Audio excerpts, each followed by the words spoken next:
the work for the job we're doing, you're gonna get shocked. All right, guys, this just got real. I offer $500 to this club employee if you got one, or to any of these guys.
Well, good afternoon, everyone.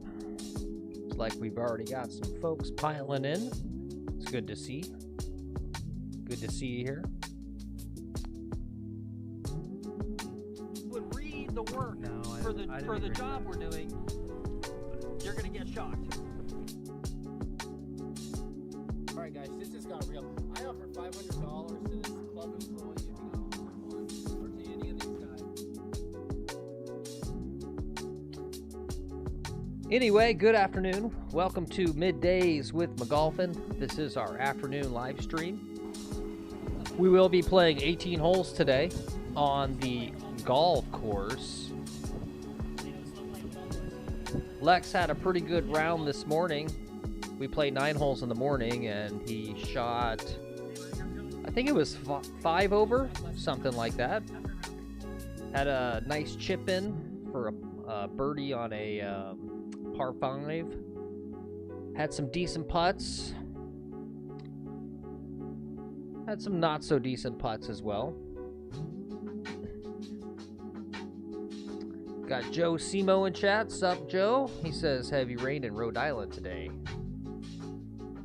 May get some viewers. Talk to Mr. Short Hitter and pay plane tickets to play you. Would love to see it. Wait, you talked to Mr. Short Hitter, like in person? You know Mr. Short Hitter? I love that dude. We were talking about favorite golf YouTubers this morning, and I forgot to say, like, it's actually, for me, it's DOD King. DOD King is my favorite for just watching.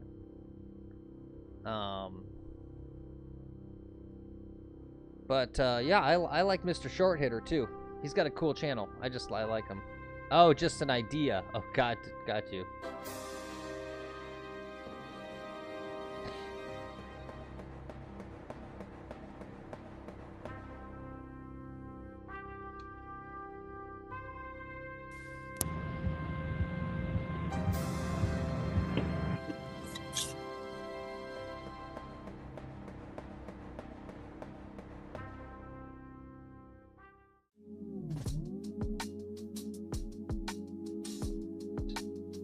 All right, looks like Lex is here.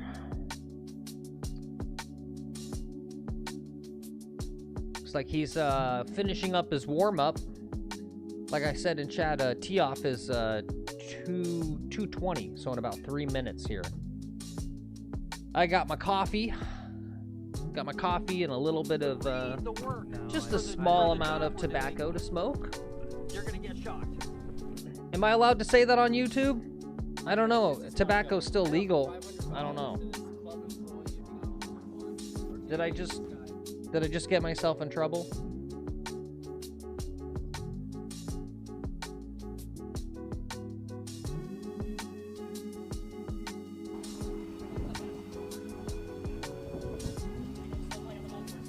Shit. I had notes written on my hand, and now I washed my hand and went away.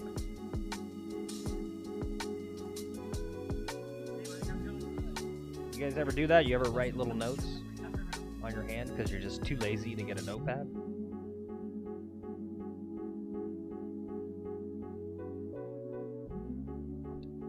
Yeah, anyway, I would love to play. I would love to play with Mr. Short Hitter. It's funny, he's got a great looking swing. He bills himself as a short hitter, but he looks like he's got some club head speed. I don't know. I'm sure I hit it shorter than he does.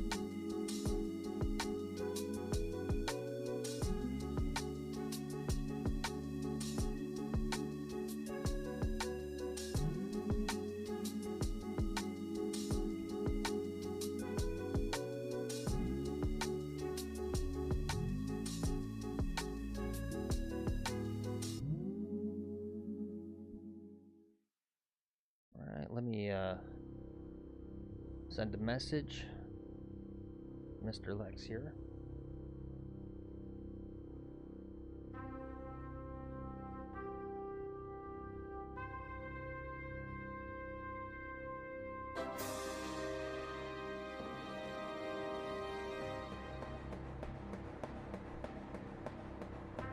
All right, guys, let's get this show on the road.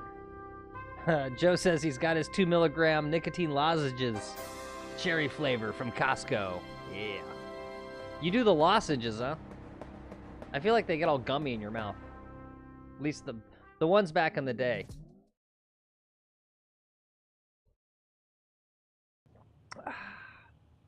All right, we got a beautiful shot of the practice screen. So he must be working on his putts.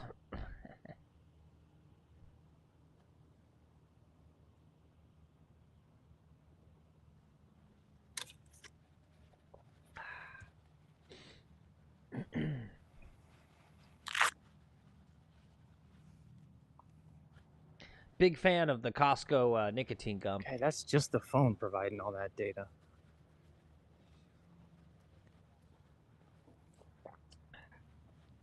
Whoa.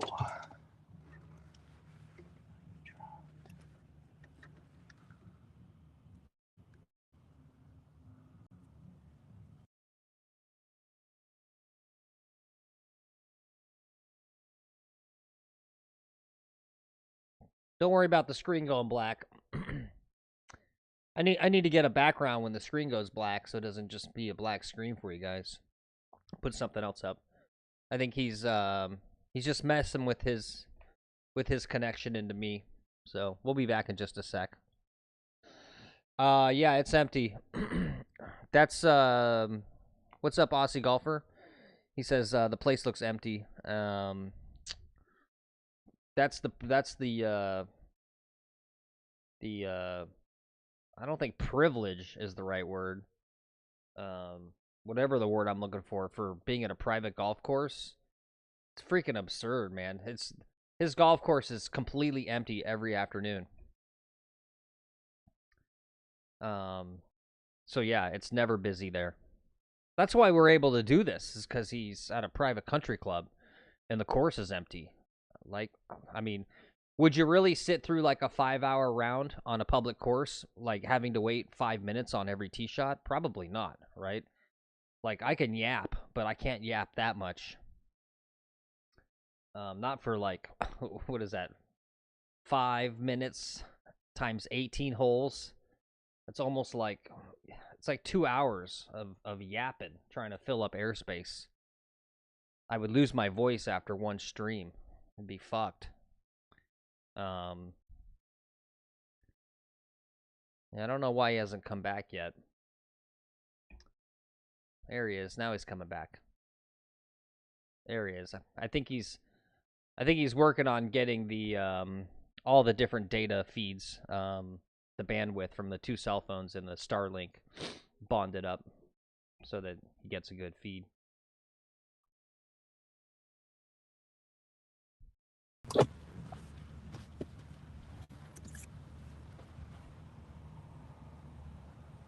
There he is. Yep, feed looks good.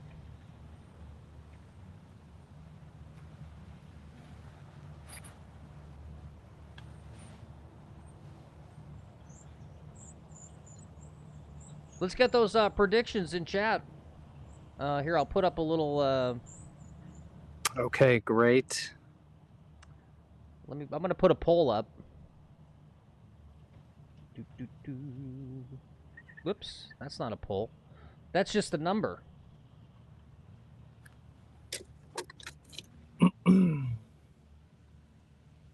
There it is.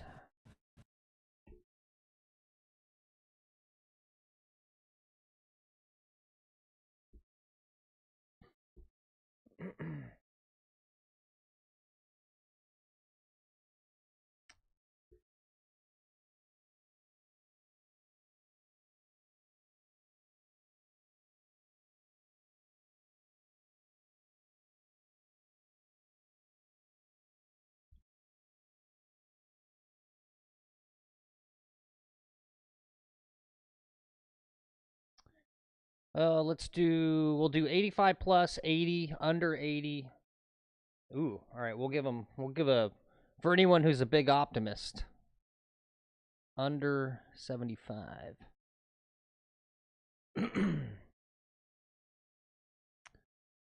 There you go. You guys can you can vote on what you think he's going to score.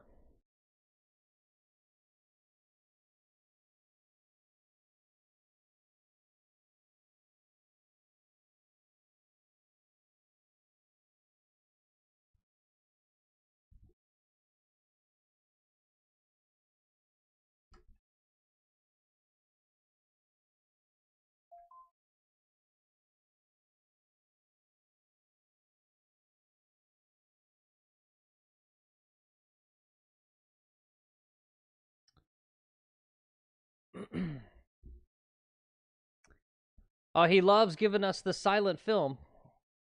He fixed the camera, but he knocked his audio out.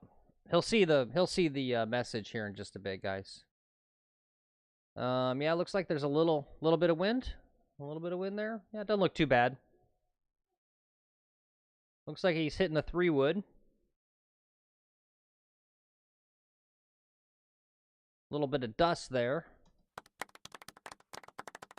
We'll pretend there's an audience and give him a little clap. While he's dealing with that, he'll see the chat here in a sec. You can check out this hole. This is hole number 1. It's 348 yards. Got a lot of water on the left. Usually not too much of an issue. Bigger issue is hitting up on that slope by the car path on the right. Tricky green. This green's got some slope to it. You can definitely have a first hole blow-up hole if you don't warm up.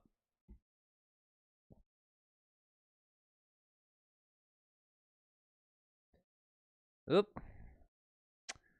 Well, that's unfortunate. Now his camera died again. Oh, and I think that's because he's resetting the audio. Bear with us, guys. Always some tech issues right in the beginning. We'll have to get better at that. We should really make sure that he gets signed in early on before he tees off and work through all these problems before he tries to tee off. There he is. All right, we're back.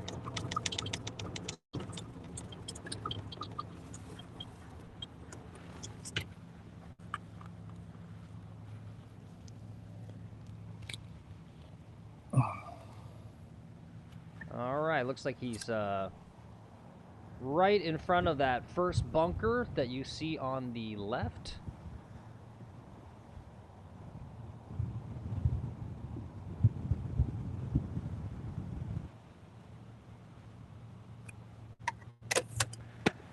I'm gonna have to open up one of my settings here at some point. I'm gonna do it right now, guys. Hold on. Just hold on for me, okay? I'm not sure what he's looking at. It all seems fine to me. I'll trust him. He must be seeing something on his end. Thanks for being patient with us, guys. He'll get it worked out here. Better to fix it now instead of half-assedly dealing with it the whole 18 holes, so. My two cell phones aren't talking on Speedify right now. Oh, well, that's not good. I got 123 yards.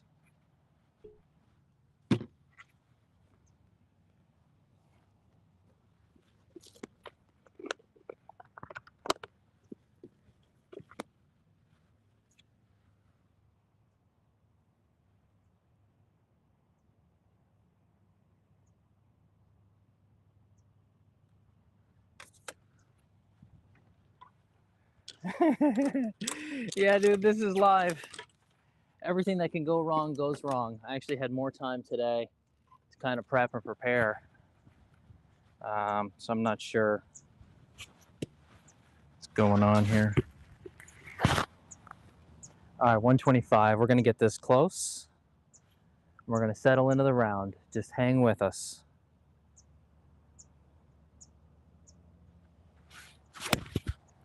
I hooked it left. It hit the green and it bounced off. It's in the fringe. A little bit of roughage. Okay, not a bad miss, though. It'll at least give him an uphill chip. And he'll have to deal with less break on this tricky green going uphill towards the cup. Yeah, before I forget, guys, today's live stream is presented by Slicer and Slicer, attorneys at law. They are a law firm here in Florida that specializes in personal injury and property damage related to golf. So if you hit a golfer or hit a house and cause some damage, and you're looking to pay as little as possible, don't let those damn homeowners take you to the cleaners. Call Slicer and Slicer.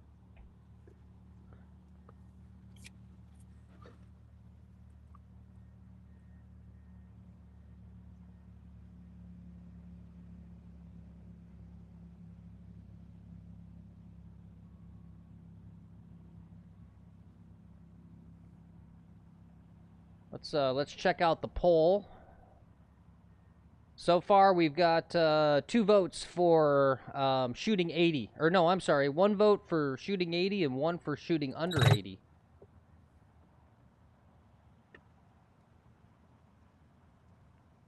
Oop, that's 3. Oops. So we got people maybe changing their votes. We got 2 people for under 80 now. Oop, I don't know what he's doing. Oh, he's still trying to get his data going. So we got another black screen. Let me make a note on my end. Waiting screen with some nice music and golf clips while Lex fucks with his camera. All right, I made a note. We'll improve on that for the next stream. I'll get a nice little waiting screen and give you guys fun golf clips.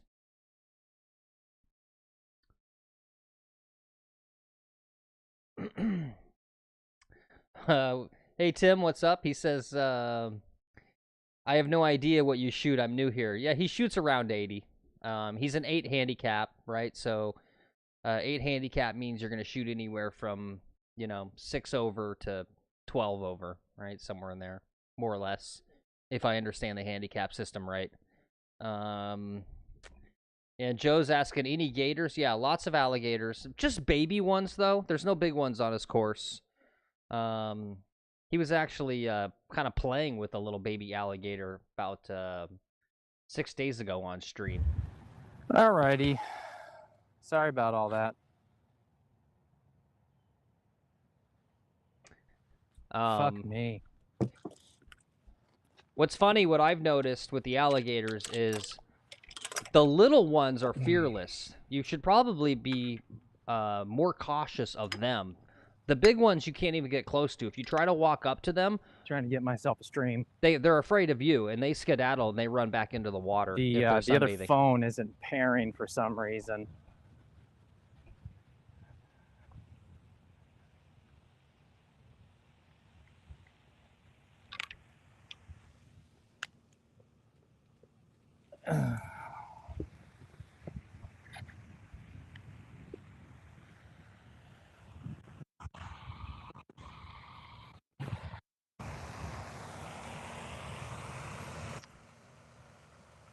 All right, so we got third shot. We're on the first hole. It's got a little chip up here. Looks like he's got a little bit of a ridge next to the bunker. Should carry that. Oh, I just Took got a- a bad bounce on yeah. that, but that was a good chip. Got a bad bounce.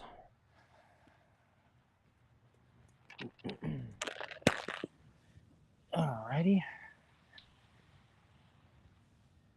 Yeah, don't forget, guys. Yay. Click like on the stream. Helps with the algorithm. Spreads it to more people.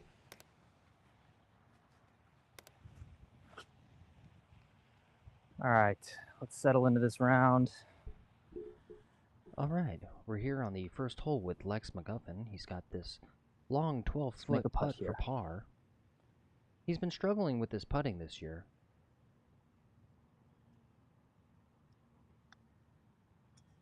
Got to hit him. And looks like the struggles. All right, my hands were just way too soft continue. on that. That's a 5. We're good.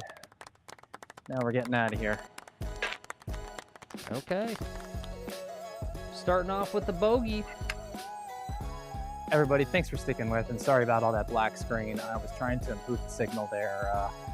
Had a software issue with Speedify with the cellular bonding. So I'm not cellular bonded today. We'll see how this goes. Let's all pray. Hey, Tim, you're the man. Tim says, I hit like on every video before I even watch it. Easy to do.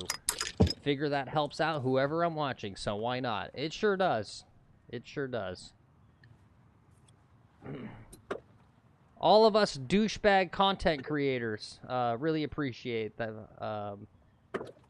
that sort of habit. It's a sick, disgusting industry. All we ever do is just beg and plead and cajole.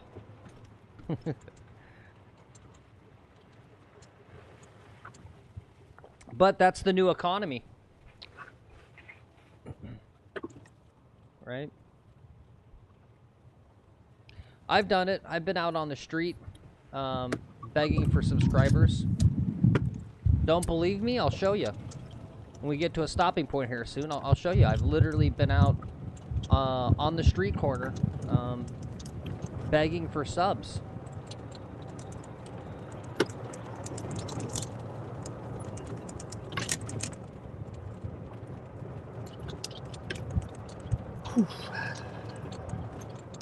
Yep, deep breaths. It's all good.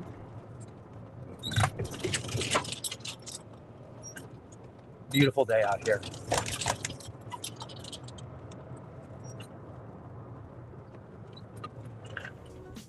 All right, guys. Hole number 2. It's a par 5. Very tight tee shot. Can't hit it in those trees to the left, and certainly don't want to go into the water.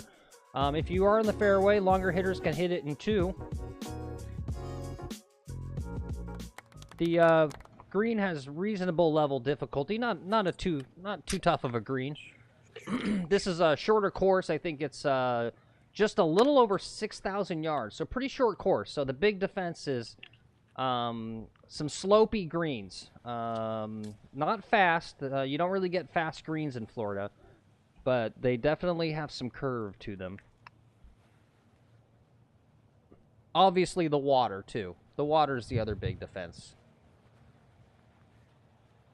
Yes, Tim. We are just getting started. Yeah, and so far it's going pretty good. I think this is our, I don't know, maybe our 8th stream with this new system, with bringing you all the graphics and the commentary and all that sort of stuff. We've been streaming for a little over a month. When we first started, Lex was just going straight from his iPhone straight to YouTube. so there was none of this extra stuff. So yeah, we're still getting used to it. And Joe says lots of water and sand in Florida. Yeah. Okay. Yeah, we played a really cool course in Orlando last month called Southern Dunes. Safe. And basically, they replaced the water with sand traps. And I forget what the starter said. I think he said there was like 184, something like that, 184 sand traps on the whole course. It was a really cool course. Well done, good routing. Conditions were really nice. Just back off the ball. Back off the ball.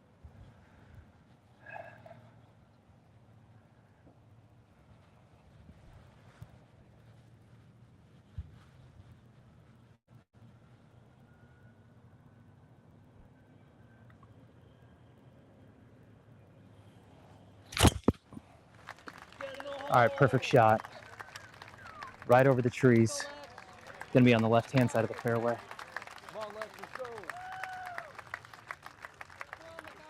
All right, sounds like the crowd liked it. Yeah, it was like here, let's we'll look it up. Let's do this first while he's doing that. Let's go here, and I'll prove to you I've literally been on the street corner begging for subs.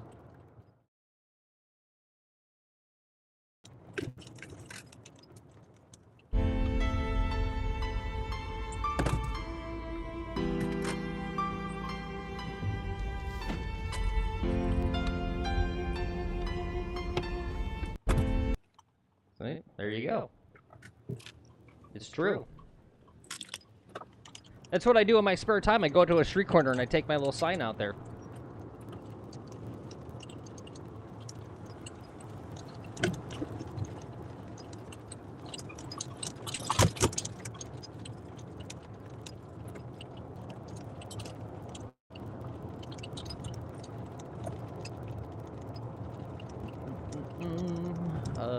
Let's see.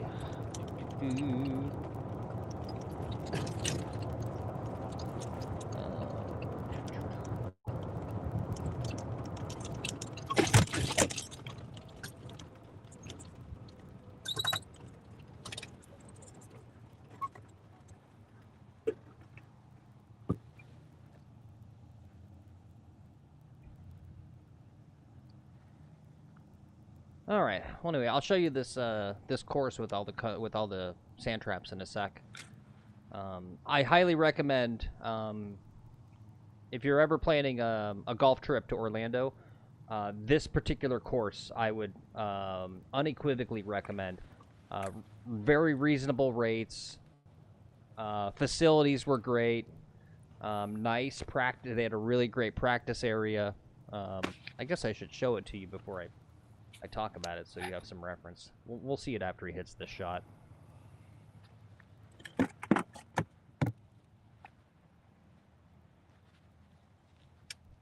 Okay. Got 161 yards. Par 5. 161 left. Which should we take? 7-iron? Nice smooth 7. Yeah. I don't even know if I should. I see your chat there, Tim. Or we could take a hard 8. I'm going smooth 7. I feel like I shouldn't tell you what I know about. I mean, it's not a secret, but it kind of was overnight success. We'll talk about that in a sec. Yeah. It wasn't organic necessarily. Let's say that. We'll get to your chat in a sec. Might be too much. Settle down now, baby. Settle down now. All right, it's on the green. We're putting. All right. We're on in 2. On par 5. So Tim in chat says, I watch all those other guys and it wasn't overnight success. I'm talking good, Bob Does Sports, and all the other dudes. So basically those are production companies. They started off, right? So basically production companies with a lot of capital went to those guys, right? They did like contracts. And like their first video, right? They had, I don't know what the numbers are. If I'm gonna guess, probably $10,000 production budget per video from day one.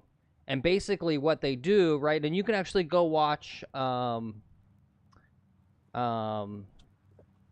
He says, but Garrett did the GM golf thing for no, but it was still a small channel, right? But basically what they do is they sign you up with like a talent agency, and basically it's an umbrella with hundreds of social media influence channels across all the platforms. And then basically they have all those social media channels flood everything, right? To basically spread the word sort of thing, right? So, you know, it's not like they just like went out with cameras on their own and started making videos and then they were just viral type thing. They've got marketing campaigns that they have from day one, especially Good and Bob Does Sports. And that's not a secret. You can go watch videos on it. I mean, is it Robbie Berger, I think, right? He has there's a really interesting interview out there where he kind of talks about the whole process of how his channel came about. So, I mean, I'm not saying there's anything wrong with what they're doing or whatever, but, yeah, and I don't know if they're, like, what do you mean by buying views? I mean, in a sense they are, right? I mean, I don't think they're doing anything that breaks the terms of service for YouTube. All right, I would never birdie suggest coming that, up. but there's things you can do, right? Because it is a fact that you do kind of spend the money up front to build the social proof, and then that actually engages organic growth on the back end. Guys, I watched some more Brad Faxon videos for you. I started the one with Rick Shields. I got about 5 minutes into it and I had to get pulled away, so I'm going to finish it tonight. Yeah, no, for sure, Tim. The content is very good, right? I mean, they wouldn't be popular They if were it wasn't doing that good. video at a place called Right. Old Palm, which is half a mile that way. The other one was Old Marsh, which is right by Old Palm, another half mile. These places, the initiation fees are like $500,000. Crazy clubs. Yeah, basically, all I'm saying is it's going to go a lot slower for us because we don't have a production company behind us to be able to kind of drive growth like that. We have to pick up subs, one sub at a time. Narrow my stance. And the Keep other thing, too, everything is stacked. Right, like we Eyes kind of over the knew this ball. going in that, Nice little pendulum practice swing. you know, we've got unique Practice content. swing. I mean, our stuff's probably the most, I would say, you know, potentially controversial type of golf content.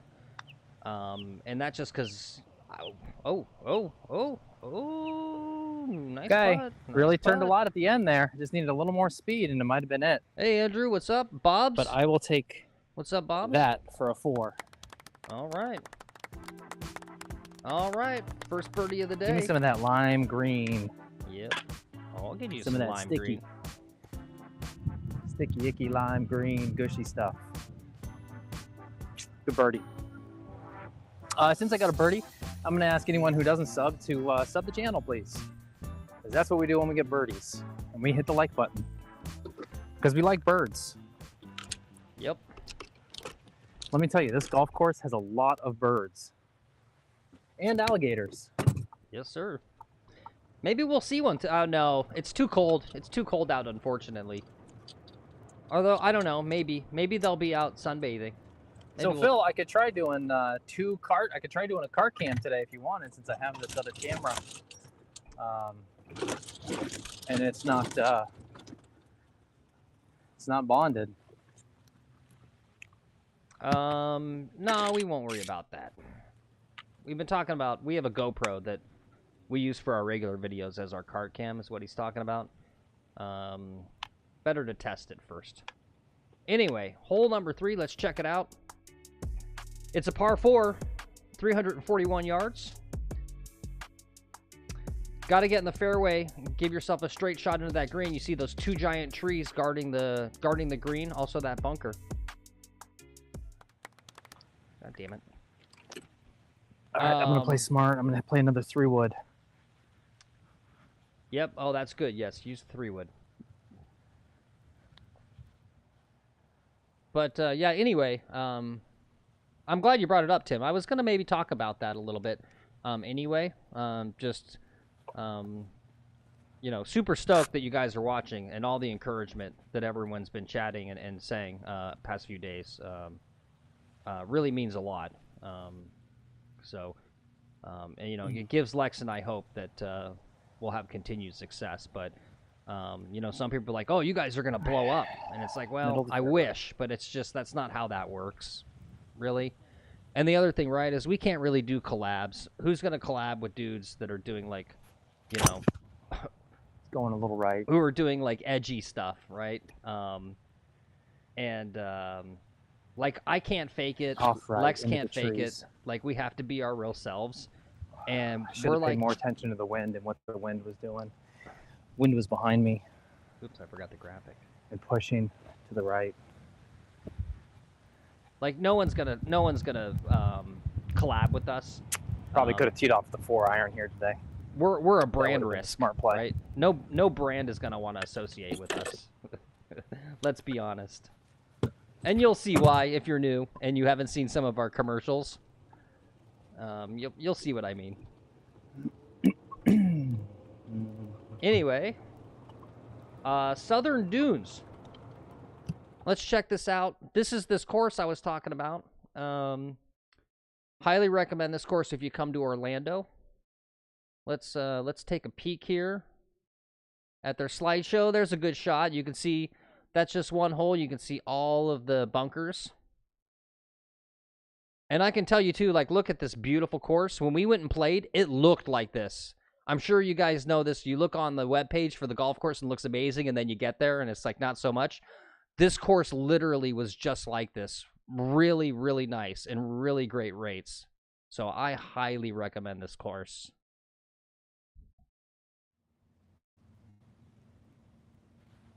All right, let's see. So he is on the left-hand side of the fairway, and he's right about there. Probably going to have about a $120. 120 yards, Ooh. a lot of wind Ooh. behind me. Look at me. We're going to hit the sand wedge. I fucking predicted it perfectly. Hey, that's not bad.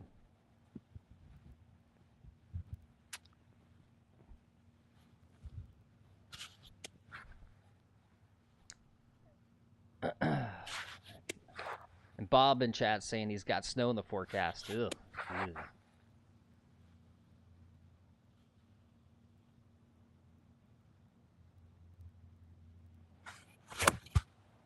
You fucked it royally. Uh-oh. I'm over where I shouldn't be. I overswung. I started thinking I didn't have enough club and I think swing he's on swing harder. I think he's on the back right of the green. No, Tim, we Should've appreciate backed the off. chat. You know what I don't, didn't don't do? I stop, didn't go for the please. center of the and green. don't The pin was 120. The don't center let was the combo think 140. that you know, anything bad or whatever. I appreciate you mentioning All all right. that. That was a doofus play. Yeah, it's just the reality of it, and it's fine. Yeah, and you say Bob does sports and foreplay would absolutely do that, but you'd have to build up way. Yeah, that's the other thing too is way more subscribers. Yeah, some people are like, oh, you know, you should go play with this person, that person. It's like they're not gonna talk to some channel with 139 subscribers. Let's be honest.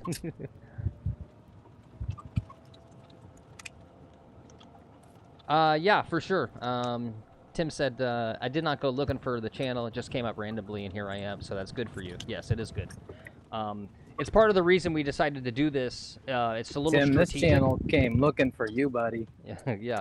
And I'm glad we found you. We've been waiting for you. Yeah, we were a couple waiting. of weeks now. Yeah. We've been waiting for you. YouTube prioritizes live streams. And then we're gonna on your feed with sort this recommended. out. They All right, it's right prioritize over them quite heavily, and we knew that. So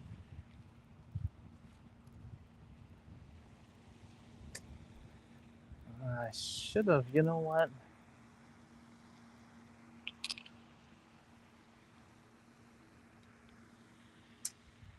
where did he go? All right. I'm going to start doing some different filming strategies here. This morning, someone really liked one of the long shots I did. I'll call them show biz, not shop business, something. Really, really fun guy, very chatty. My memory's so bad. Whatever, let me focus on this. Anyway, I heard his feedback. I'll give you some more long shots.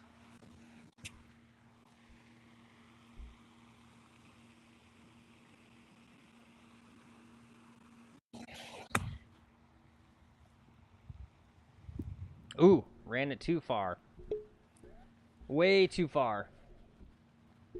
But he put himself, that was a bad miss to be over there. Not the place you want to be.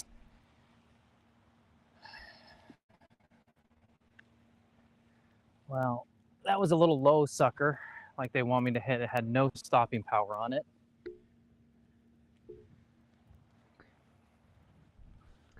Yeah, anyway, we'll see, you know. So this is now for a par. With the collab stuff. Damn, these little short, easy holes always mess me up, man. I don't know how Lex knows, but apparently Robbie Berger of Bob Does Sports, he lives in these like $1 million home area things, like literally 3 minutes from Lex's house, like 3 minutes from his golf course. Go back to the apparently Tiger style. So he lives right down the road. I mean, we are in the spot for it, right? I mean, most of these channels are all based in South Florida. Oh shit! Blow up hole time. That's a 4.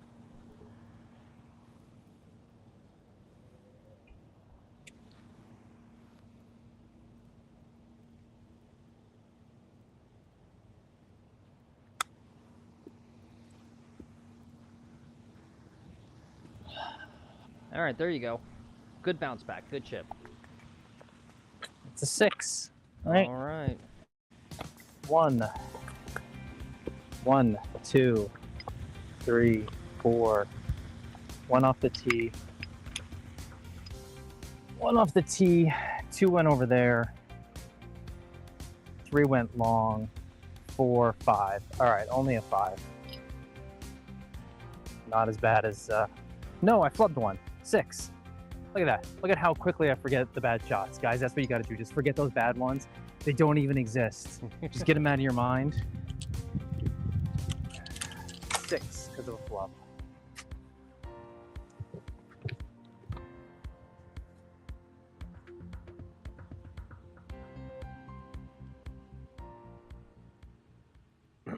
And Bob says Rome wasn't built in a day, so just keep at it. You're doing a unique thing. It might be the start of a big shift or trend.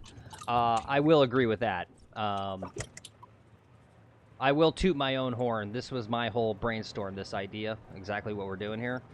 And I knew that you can't just go and start a golf YouTube channel and do the same stuff everyone else is doing. You really, it's a value proposition, right? So even if your production quality, even if you just did videos just like Good and they were as good as Good, you wouldn't really make it, right? It's just, you'd have to do it like 100%, it'd have to be 200%, right? Right, it's a marketplace. You are competing. So, excuse me. So yeah, I bet you $100 you start seeing other people start doing live streams. My big thing is to try to stay ahead of the curve and keep adding production value to stay one step ahead. Yeah, there's a interesting, I'm sure you guys know, Peter Finch. He has the Rough Cut podcast, and he had Grant, was it Grant? Yeah, I think it was Grant Horvat recently, was hanging out with them, and they were talking on that podcast. And that's literally what Grant said, was that basically what he admitted is that he predicts that about 2 years, all the regular content that you see on YouTube and such is going to start to get stale, and anyone who wants to stay relevant in the space is going to have to innovate in a huge way. So, okay. So let's see what we got here. Yeah.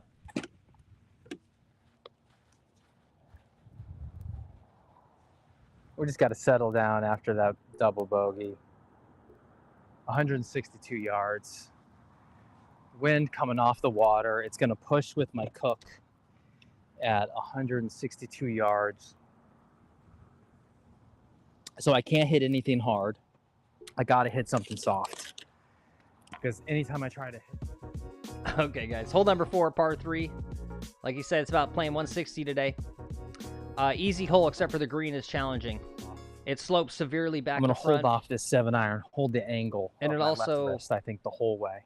It also slopes pretty severely towards the water.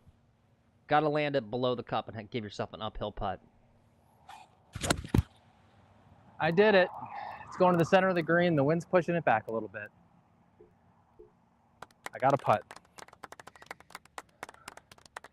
All right, that was a good play. Good strategy.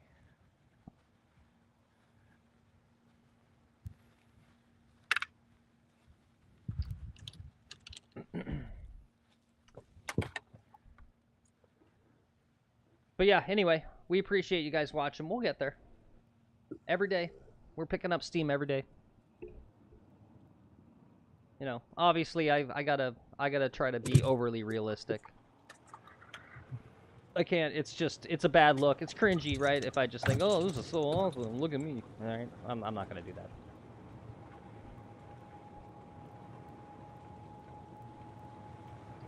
that. Let's check in on the poll.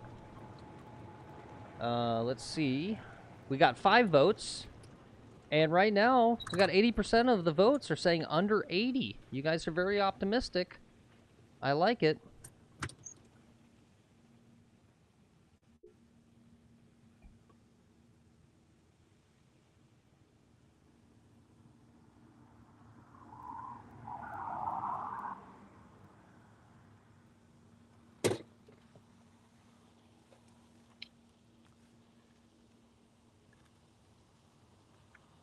And once we finish this hole, we'll run our first commercial break. If you're watching, don't worry, they're not real commercials. We're not actually trying to sell you stuff, so don't click away. They're just dumb. All right, it's time for a long putt. They're just dumb parody commercials. Just more entertainment. Well, so my putting's improving, I think, right? I think my putting's improving quickly. The chipping seems to be getting worse, and Phil will say, oh, it's going to get worse before it gets better. I do say that. This happens with any changes. That is what I say. And I don't necessarily buy that. You're doing things fundamentally wrong, and I was. So I did those changes earlier today and really liked them. Kind of chipping like Tiger does. And so I tried that a bunch, and it was working on the chipping green.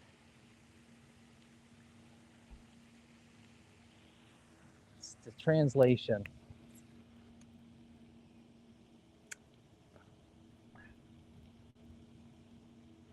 All right, I gotta hit the fuck out of it.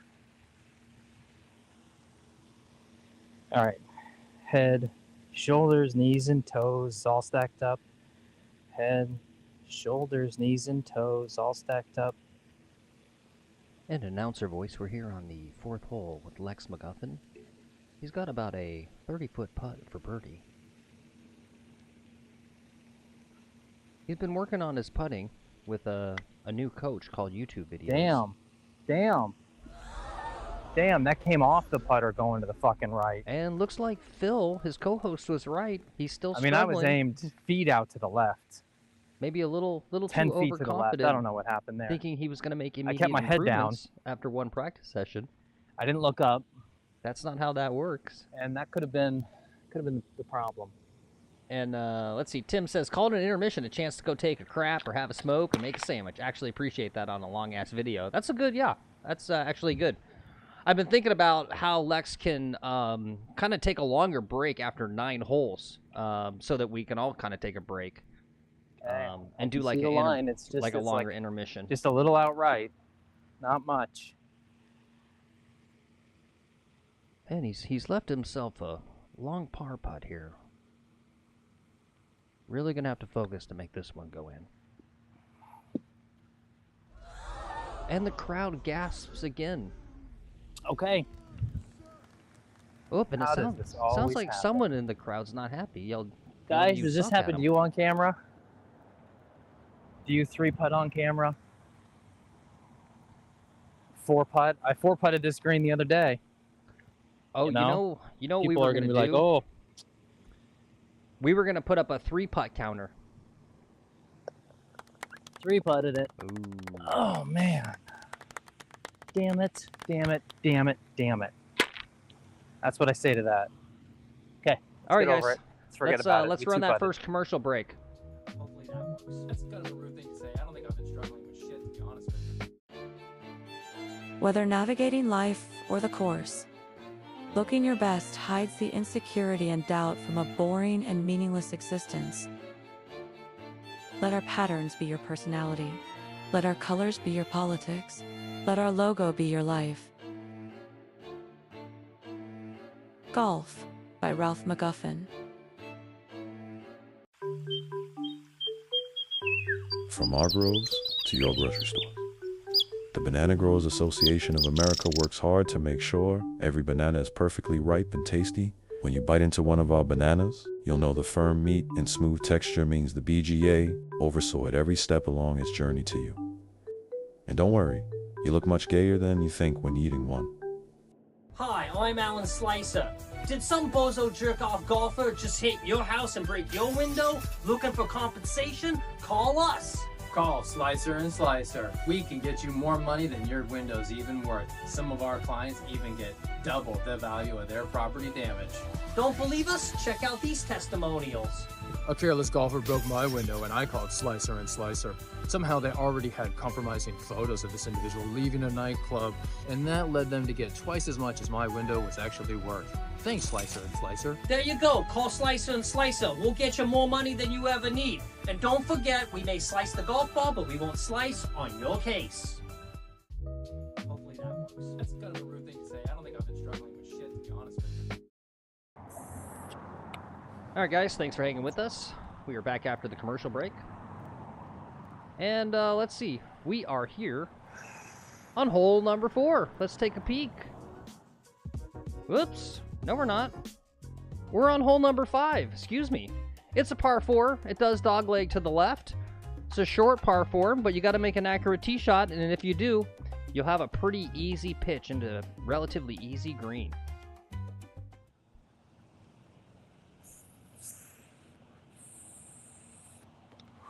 Welcome back from the intermission. I hope you enjoyed it. Yep. I'm going right out towards that sand trap. See, there you go, Tim. Actually, Lex took his intermission. You can hear him hitting his vape pen. Top and just follow through with my right hand. Don't be afraid of it. Just pause and you'll be fine. Still a little late.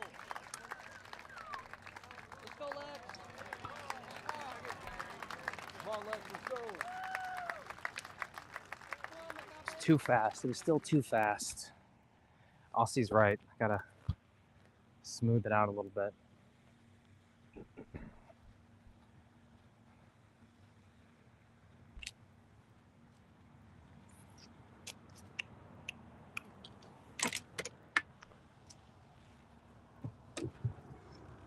Oop, and I gotta update the scorecard.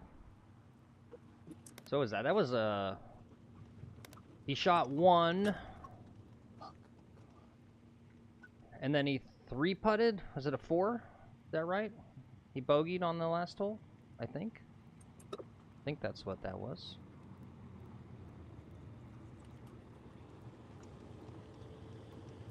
Well, he's a little quiet out there. Sounds like he wasn't too happy with that tee shot. Screen's a little pixelated. Don't worry, it'll clear up in a second. And Bob says, I remember Lex made a 60-foot putt the other day. Yeah.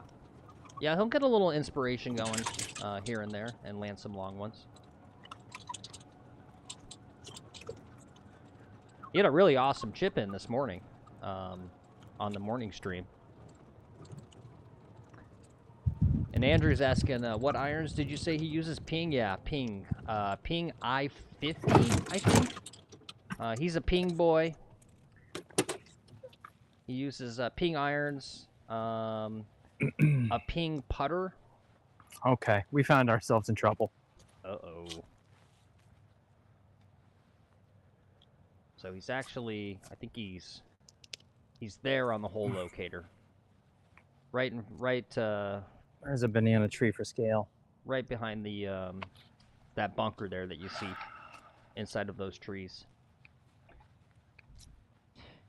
It's interesting. You would think in Florida, where there's not a lot of trees lining fairways, I'm gonna and hit a lot paint of chipper. them being palm trees, that it'd be a little easier, but can still give a lot of trouble.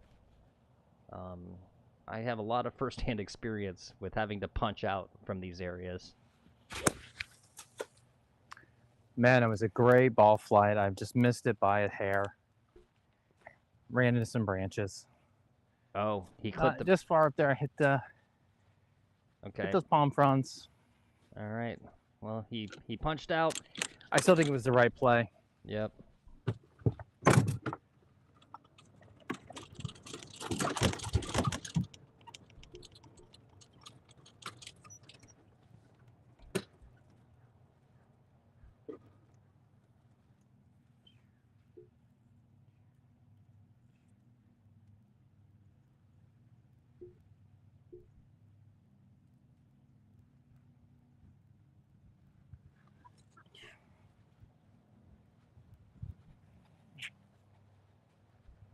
So it looks like he hit the branches and advanced it only about 30 yards or so.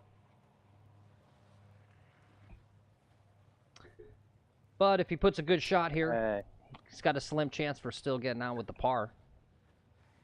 Phil, I have a hunch that if at the next commercial break, I'm gonna try the Speedify again and try to get the phones rebonded. Got 112 yards. Hitting 3, 112 yards. Wind into my face. But I can't go long. Easy pitching wedge.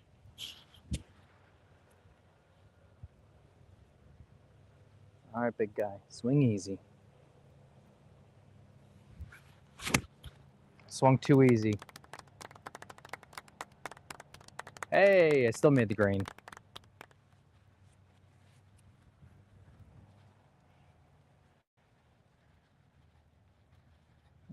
Well.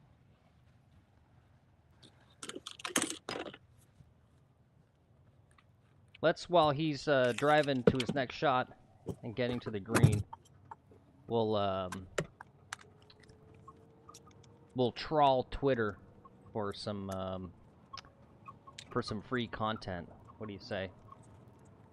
What do I got here in my bookmarks? Got a tweet from someone. He said, did parents in the 80s really allow their kids to roam freely, or is that just a portrayal seen in movies? I'm an older guy. That is real. I remember even in the 90s, during the summertime,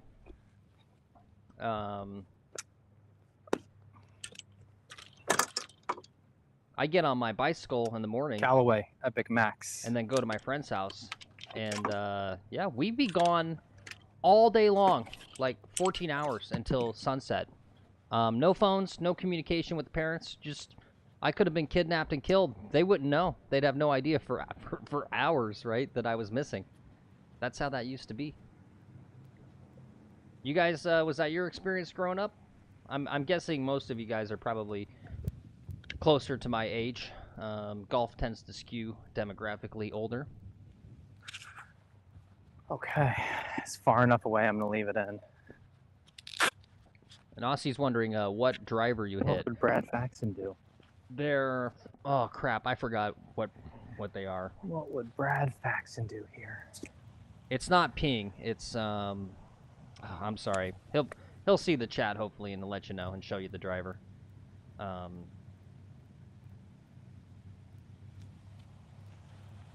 I'm not a big like tech guy. Equipment. I'm not a big equipment person. I know it's not ping. I know it's not Callaway. Okay, not bad. He would have hit it a little harder and it probably would have gone in.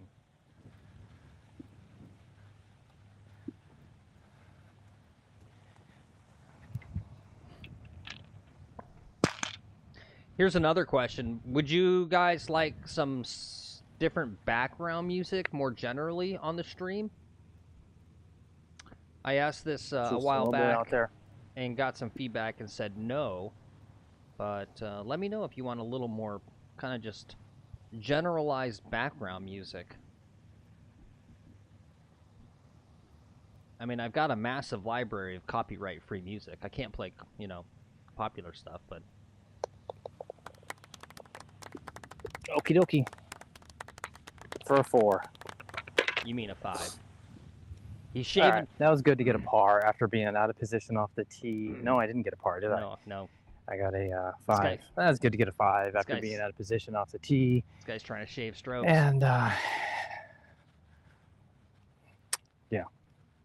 I'll take it. Take my poison.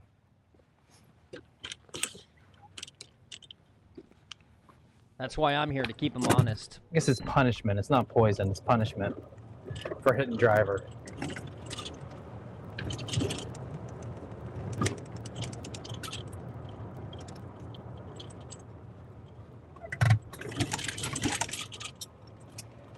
I think I'm throwing my hat, maybe. It's gonna be a little sunny.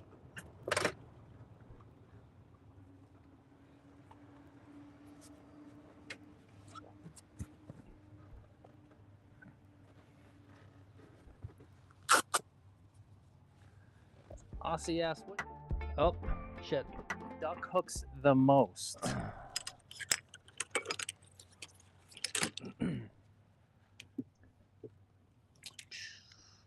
I thought he was going to answer your question there. I guess not. Guys, thanks for tuning in today and hanging out here with us. If the signal's too bad for you and you don't want to push through that, that's fine. The signal will be better in other days. One of the phones is not bonded today, and so I'm about 20% signal down. These next couple holes are some of the worst generally for cellular signal. When you look at the cell map, there's like a singular square right over here that just does not get 5G service for some reason. Okay, anyway, hole number 6, another dogleg left, par 4, 302 yards. Very short par 4. He's going to hit probably a 6 iron off the tee, and if it's accurate, get a pretty easy pitch into a relatively easy green.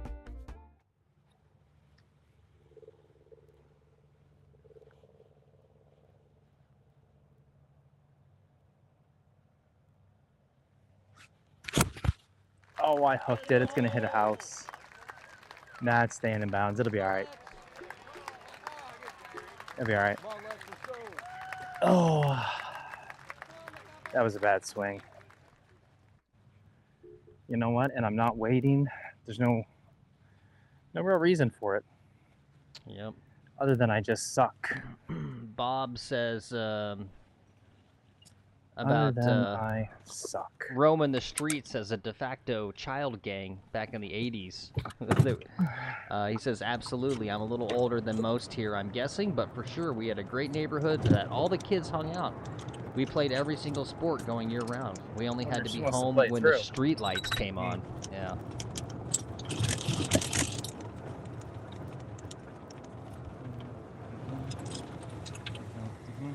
I suppose it's a trade-off. Certainly nicer that we have these miracle devices called cell phones in our pockets and you can communicate quickly if there's emergencies, but I do feel like kids these days miss out a little bit on that sort of stuff. I was actually talking to someone else last night about, you know, parenting styles of now versus back then. And, you know, I mean, when we were out there, me and my friends on our bikes, just, you know, out and about in the neighborhood and so on and so forth, you know, things did happen. You know, there were bullies out there and that kind of stuff. And I don't know. I mean... Yeah, you can play through here. You're playing faster than me. I guess, you know, there's trauma or whatever that goes along with... Yeah, takes a second. With, you know, some of the crazy stuff that would happen back then. But it also toughened you up, right? It made... I feel like it did make us a little more resilient. So, I don't know. I guess there's two ways to look at it. Hey, what's up, Keith? Got Keith in chat. I saw your latest 2 shorts, Keith. Keith posts shorts on his channel if you guys want to check them out. I thought it was pretty funny. Yeah, no problem. Take your time. I got to look for my first one anyway. On your short there, Keith, where you were double gloved, and looks like you used fatter grips. It looked like your 2 gloves looked like ski gloves. It looked pretty cold wherever you were playing. But good to see you.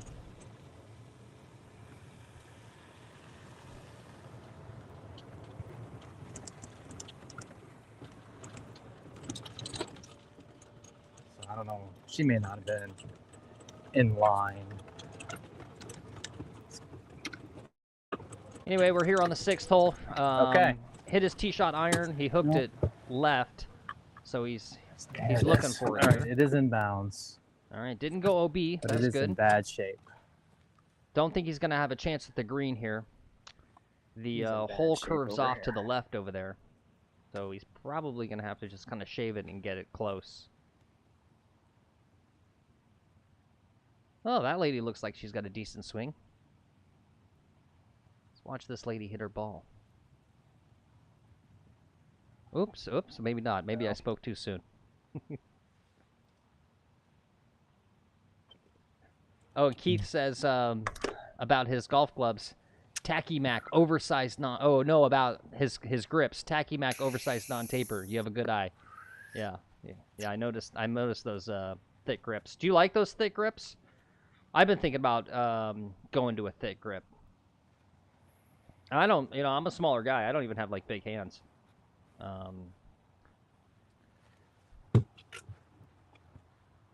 Oh, I don't have huge hands. I'm not like Bryson, but I do have you're not able to quite see this, but like. she's just chunking, and Oh yeah. all right, I think she just picked up. Oh. Yeah. I got to hit out in the fairway. Only option. Let's play for my 3rd shot here. I'm taking a 7-iron. The ball's got dirt on it, lots of mud. So I'm just going to try to knock the mud off and get it over back into the fairway where I can attack the green. It's back in the middle of the fairway. All right, that looked like a smart play.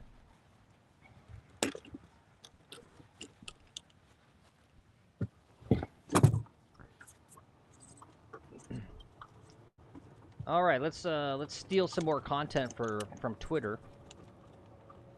Real fast. This is what we call tweet. And doing this so far and streaming all this damn content We'll go back. has been getting to see some of y'all's channels and the things you're into, and just hearing some of the feedback and stuff. Really, really great. I love what everyone else does too. So if you make content, there's a good chance I've seen it, and keep it up. Thanks. Yeah. Hey, that's awesome to hear, Keith. Keith says, glad you guys encouraged me to start posting again. I have more views in 5 days than the rest of my channel combined. Yeah. Well, in a little bit, it's that algorithm, right? I mean, I dig into those analytics, and I would, some stuff you can kind of figure out what's happening, but I get some crazy views, like Choke up down. and down, like good views, bad views on different content, and a lot of times I just no idea why certain things play and other Tiger things don't play. would get this in the hole, wouldn't he?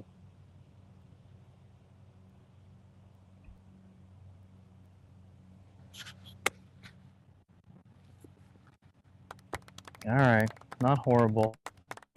You could hear the clicky. It was got that good click. Yep. It's above the hole. It was a little too far. All right, so he's on in 3. He's gonna have a putt I'll here for take par. it. A lot of you guys would be pissed. This is funny. A lot of you guys would be pissed at this short game that I have.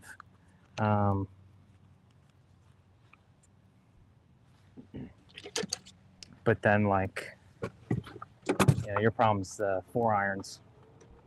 See, Bob in chat says, for years I just used regular grips, but 5 years ago I switched to mids, medium thickness grips, and they made a big difference. I also changed to a huge grip for my putter, and that alone improved putt. Yeah. What was I saying? Like, I got, like, overactive, twitchy hands, I feel like. So, like, one thing that, like, feels good is I'll put, like, gardening gloves on both of my hands, and it's sort of like actually deadening the feel, like getting less feel.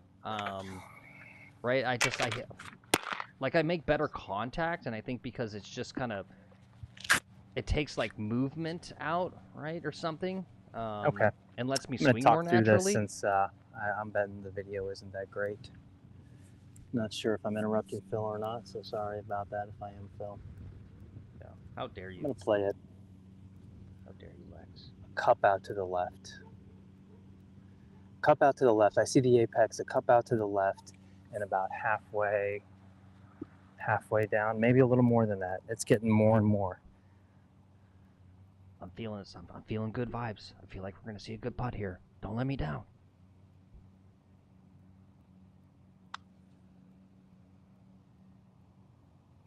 Even more. There's a lot of break on that one. It's okay. All right. It's a decent That's putt. for a 5. Oof. This is not quite, like I said, those of you who tuned in this morning, how much more of a morning guy I am, just sharper in general. You know, I've been practicing chipping now for like an hour before I came online here at 2:30. I think it's about time for some, what's that, Zen? It's Zen time. Uh-oh, I got a problem. So sweet, he's gonna fuck himself up with the Zen. Looks like he's having a tech problem. Oh, it's a battery problem. I think his, this might be exciting, guys. His golf cart might be catching on fire. That's where the battery is. This golf cart, he owns 2 golf carts. This Do you guys know what golf cart ghosting is? My golf cart ghost is like the solenoid. I need to replace the solenoid in it. And so it ghosts on me.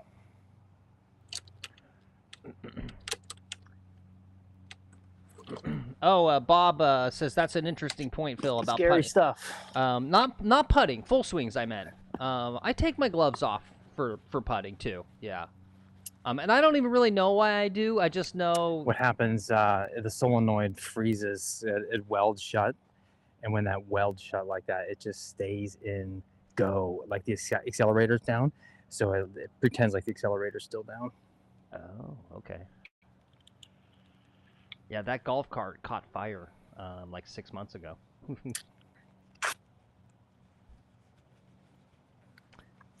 All right, guys, let's check out this hole. Hole number 7 is par 3. You got a little chute, and then you got some water guarding the front. OB on the left with those houses, and some nasty shit on, or excuse me, on the right. Nasty shit on the left. I'm gonna play a 5-iron. Whoops. I call this my nemesis hole. I've played this hole 4 times at least, and I remember I scored a 12 once and an 8 once. My best score, and I mentioned this on a prior stream, my best score was a 4, and what I did is, and I'm going to use Lex's little icon here on the graphic, I laid up to the drop zone, and then I pitched up and 2-putted. That's how I play this hole.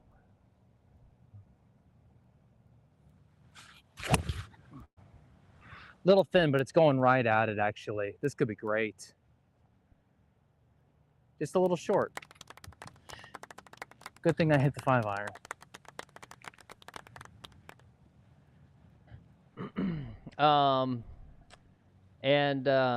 No, Bob's. I'm sure I didn't explain that well. Yeah, and Tim says, nothing wrong with bogey golf in my books. I'd be ecstatic with that in my game. Yeah, me too. See this? This is my hammer. That's my hammer I use to fix the solenoid. What the fuck? When it freezes.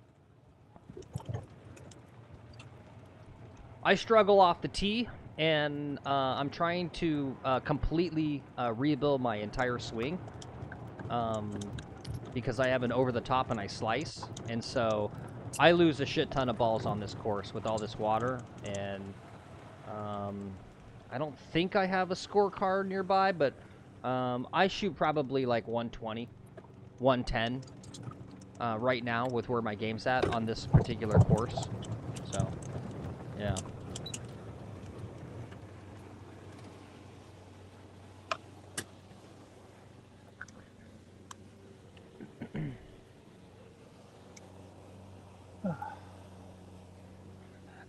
Tim says, sometimes I didn't get it, but he says he's got question mark on once in a while on his scorecard, meaning I have no idea, but it's gone beyond 9. Yeah, that's, yeah, I've had those. I struggle to, a little bit with slow. I'm a little bit of a slow player at times. I'm getting better, but sometimes like I struggle a little bit because my head starts spinning as I'm trying to keep track of my strokes.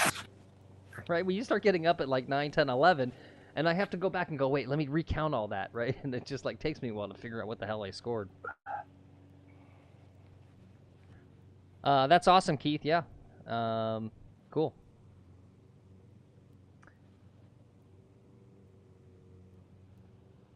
All right, so he's a little bit below. Let me adjust the little thing here. He's right at the front of the green.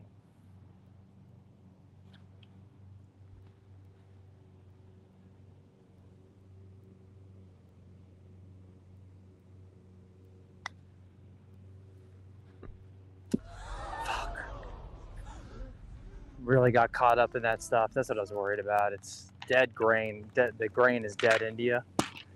So even if you try to chip it, my chances of stubbing it would have been high. I really need to treat wood on that shit. So I'm going to start doing, I think. Okay. This should be dead uphill. Straight up there. We're here on the 7th hole. Lex McGuffin. Having a rough round. He did score a birdie early on, but he's been bogeyed ever since. Got a long putt for par here on this tricky hole.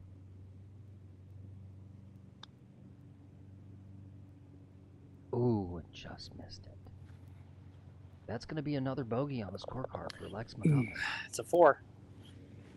5 on the last, 4 on this one. Bogey, bogey. We're on a bogey train right now. We got to get off this train. Next stop. Speaking of trains, I watched the movie Polar Express last night. That had it was a real uncanny valley feel the whole time. My 3-year-old was scared to death of it.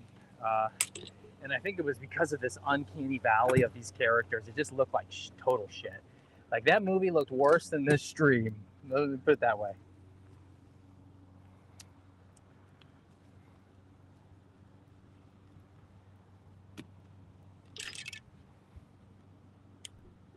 Never seen it. That's my privilege. I don't have kids, so I don't have to see all that shit. Oops.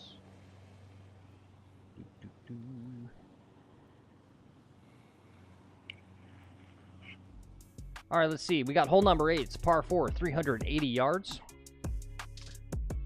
Somewhat tight fairway. Got some bunkers on the right you got to be careful of. And that bunker next to the green can also give you trouble if you hit into that. Hey, good to see you, Bob. Bob's checking out. We'll see you next time. Thanks for stopping by. And Andrew says rebuild the swing. Yes, I'm gonna make I'm Maguga. I'm making my own golf great again, and I'm building back better. So whichever political affiliation you are, I'm with you. I'm building my swing back better, and I'm making my golf great again. That might be wet. On the left. Going left. Going left. Believe that. I think I saw a bounce. But that was a straight pull left. All right. Let's see. What are we at? We're at hole 7. Might take them a moment. Let's run that next commercial break. What do you say?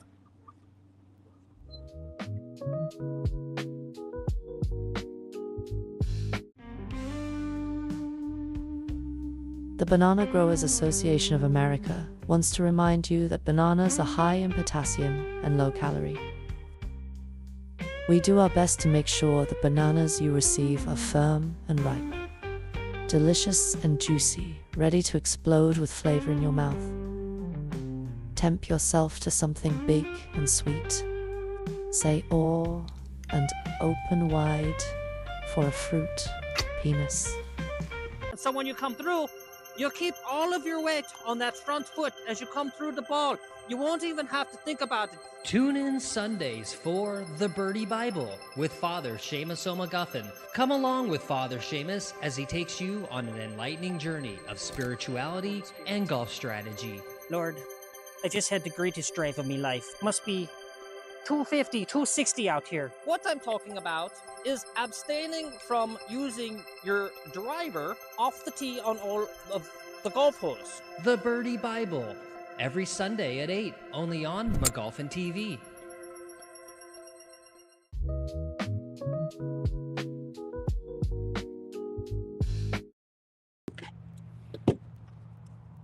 All right, shout out to another sponsor of the channel, the Banana Growers Association. I wish I had checked with them to see what commercials they wanted to run when they approached us and said, hey, we'd love to sponsor the channel. You just got to show us some ads. I said, great. I didn't know they were going to be whacked out. So I'm a little regretful of that sponsorship. We have another sponsor coming also, the Apple Growers Association. So you'll start to see some ads from them as well. All right, ball's in play. This is where we were the other day. A little further back than the other day, but similar position.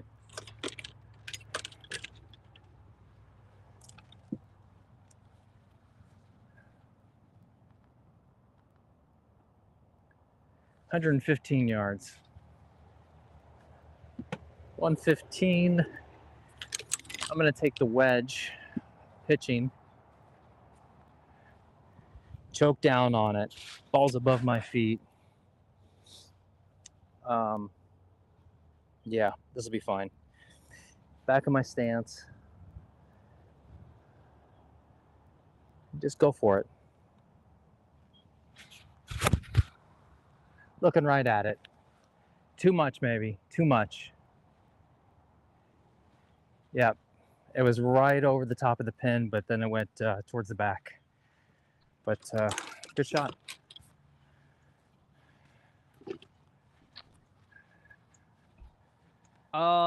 Yeah, so Keith in chat asked, did either of you have a relevant experience to this prior to you starting?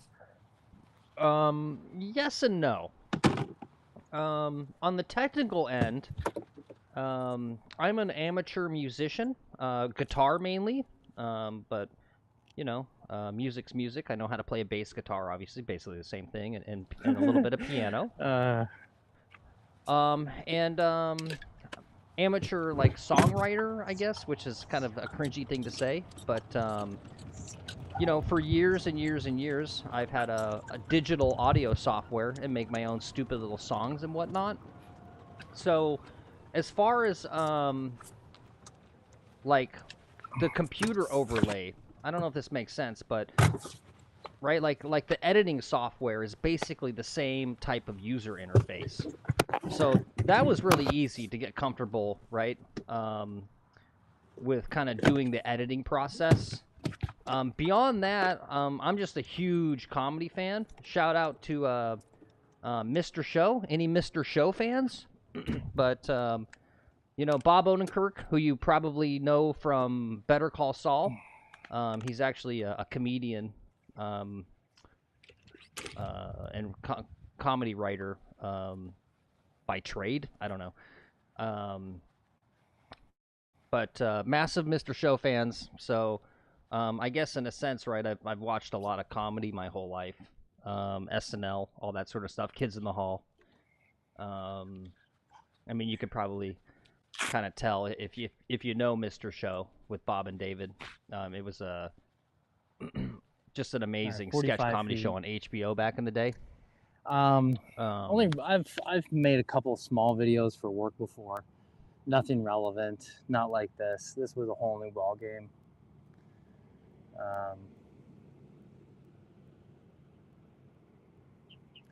Yeah, it's the ADD, ADHD or whatever causes you to want to learn new hobbies and go crazy into something. Try to learn something like video editing. And Phil, let me tell you, Phil's an amazing video editor at this point. I don't know about that. I'm getting there. Okay. I get better All right, every Brad, video let's I get make. stacked.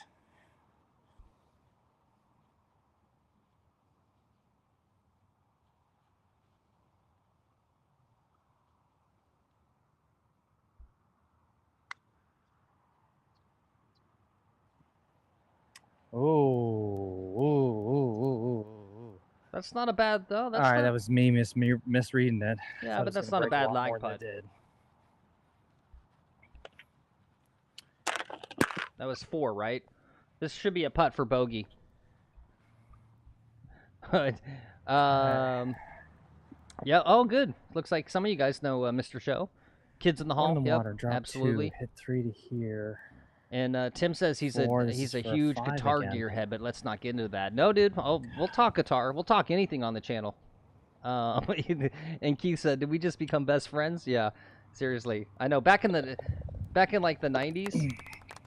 Okay. That was like the thing, right? If you met I feel like I'm another playing dude slow now or who something. knew Mr. Show. Not rush. Oh, I forgot to zen it. Time for zen.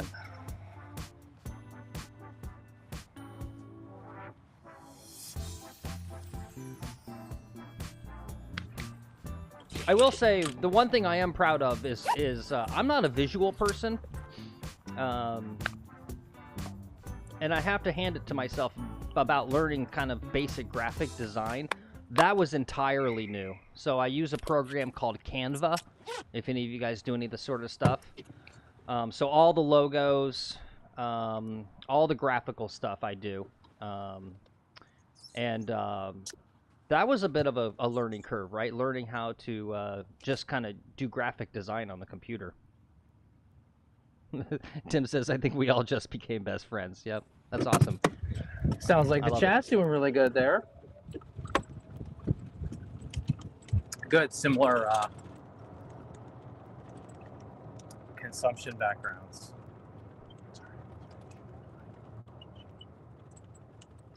Yeah, I don't have, I used to have basically a whole home studio, and I won't go into it, but I lost all of my music gear.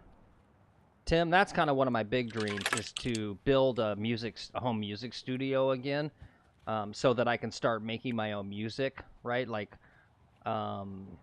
there's a lot of good copyright-free stuff, but I wish I, had my stuff so that I could make like my own jingles for the commercials and all that sort of stuff. And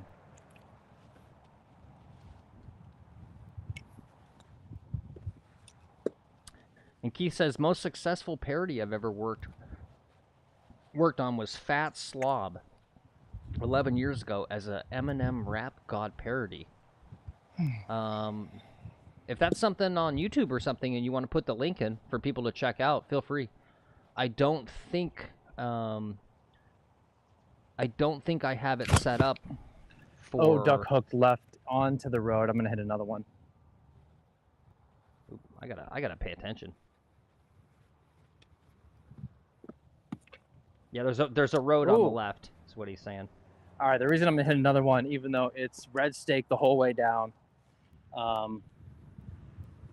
is I crossed it so far back that it's not worth it. Wow. All right, hitting 3. Shit.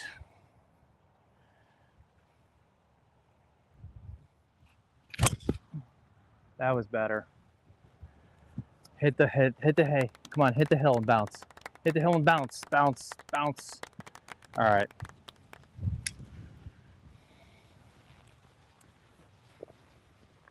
Should be up around there. And this is the hole. That's the road he's talking about. Kind of an odd-shaped hole.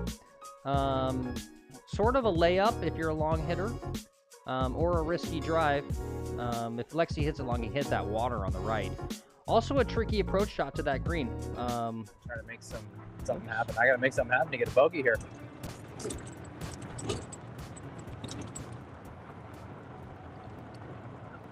Yeah, I swear to God, Tim, every shot on this course is kind of scary. There's just water everywhere.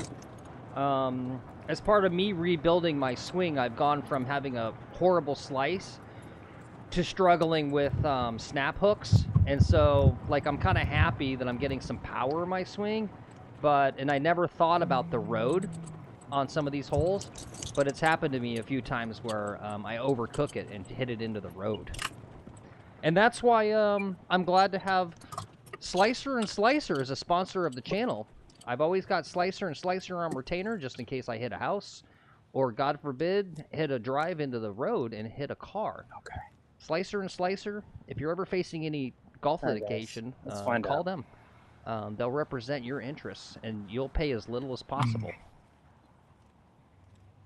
Come on, G-Pod, don't you break on me now.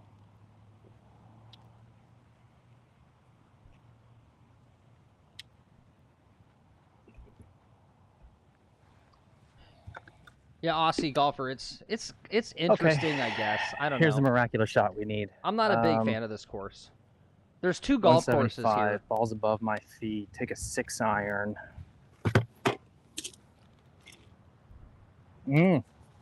Or should we let him cook? Go for it. Go for it. Go for it. Let him cook. The ball's sitting up nicely. 6-iron. You got it. Yeah, go for it. You got this. He's actually well back. He's actually closer to there. This is a real shot maker's course. Don't need to be long on this Going course. right towards the green. Okay, pin high. Off to the right. We're on the green. All right.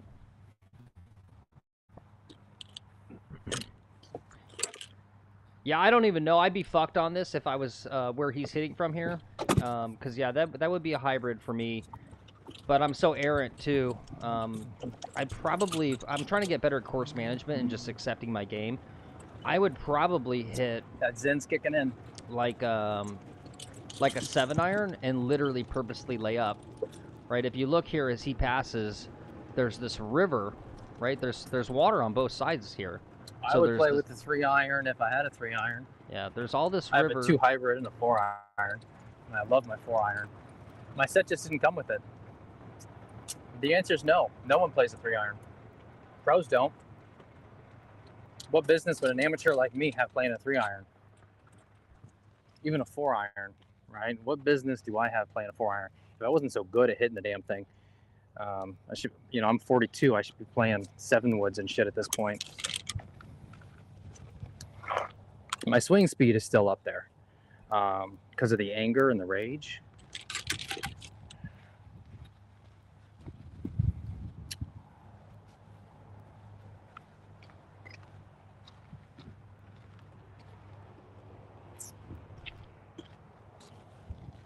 Andrew says, hit a 3-wood out of the rough. That's what, yeah. Maybe if you're Tiger. I've learned my lesson, even with my hybrids, out of thickish rough. I just can't do it. All right, miracle putt for a 5.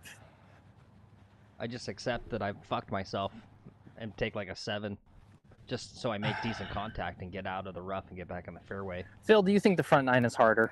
Yes. I think the back 9 with having 3 par 3s is technically a harder 9. But this one, there's some holes over here, man. It's the easy holes that I do the worst on, too. Start hitting 7 and 7 on them. Maybe tomorrow we'll play 7-iron ball.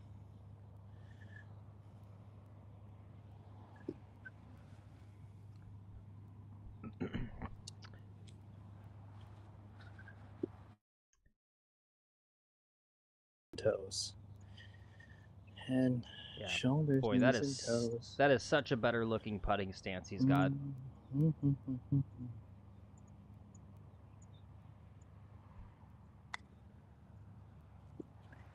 Overread the All right, brakes. giant misread. Yeah. All right, but I'm getting the speed down here. Yeah, speed's good. I feel like it's okay to overread the I'm brakes. hitting them where I'm thinking, but now I'm just totally misreading stuff. So we're getting better here. This is for a 6. Yo, and what's I feel up, confident about Biz it. Shorty? How's it going? Good to see you in chat. Yep, Biz is back. One of the most interesting things I saw and what I did watch of that Brad Faxon video was as he was talking about the slope of the green and how his speed and you know, with a 2-degree slope, a STID meter of 11 turns into a 19. Like, that's outrageous. And that's what these greens were a week ago. They were crazy. This isn't bad. For a 6. All right. Okay, relatable golf. Hashtag relatable golf. You want to run your commercial? We're at the turn. I'm going to get some water. Drive over there. I'm going to guess 46. I'm going to guess I wouldn't break 90 if I played this shitty on the back 9. Those of you who saw this morning's golf, or some of the Eagles, the Albatross, the near Albatross the other day, if you got to watch that, where I hit the pin from 230 out, that's golf. I'm an 8.7 handicap right now. Okay, there you go. Let's do that mid-round commercial break.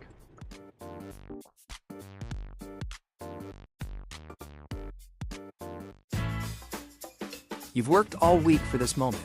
This is your time to shine. Playing the right gear for your game helps you perform your best.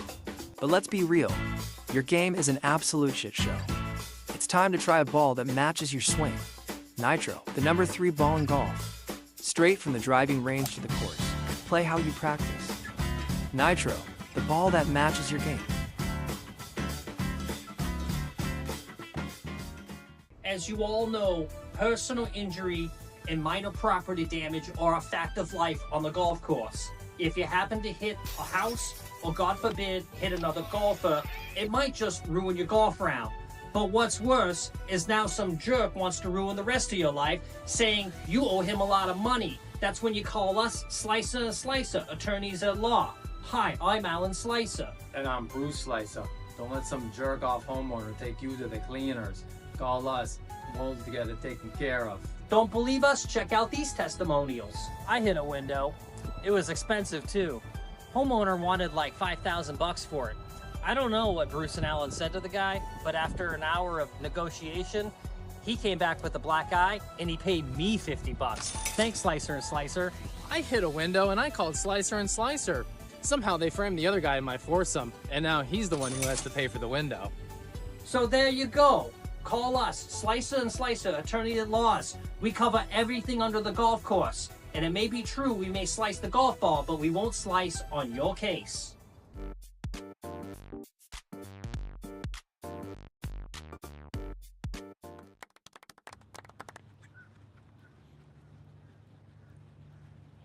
Did you run the flyover already? If not, you can run the flyover. No, I'll run that flyover. All right, guys, hole number 10.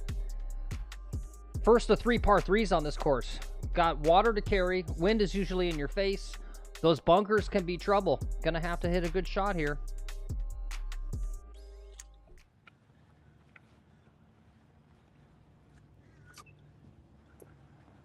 All right, guys. Plan for this hole is to hit a 7-iron. Feeling a little weaker, but I got Tiger Vision from the Zen here. Phil, I was just thinking, my head, shoulders, knees, and toes bullshit. That would make a funny short for kids, like teaching kids how to golf. And I can use some of those little cute kids I know and do like a head, shoulders, knees, and toes videos for Brad Faxon, like how to do alignment for kids. 7-iron, let's go.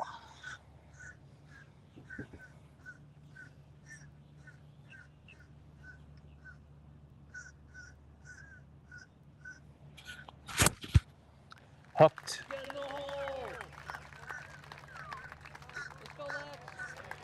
Didn't make the green. I really fucking came over that.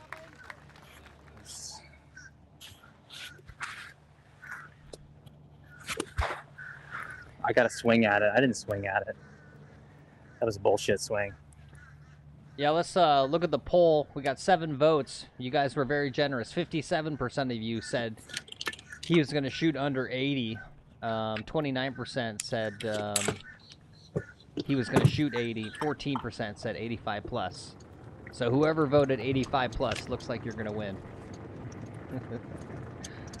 We'll see, though. He's going to have to really He's gonna have to really play well to break 80.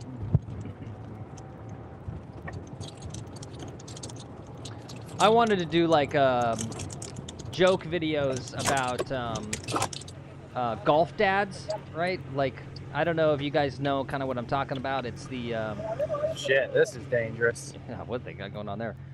It's not just golf dads. It's dads who like traumatize their children by trying to make them like a professional in something. Like what was that one golfer, Sean?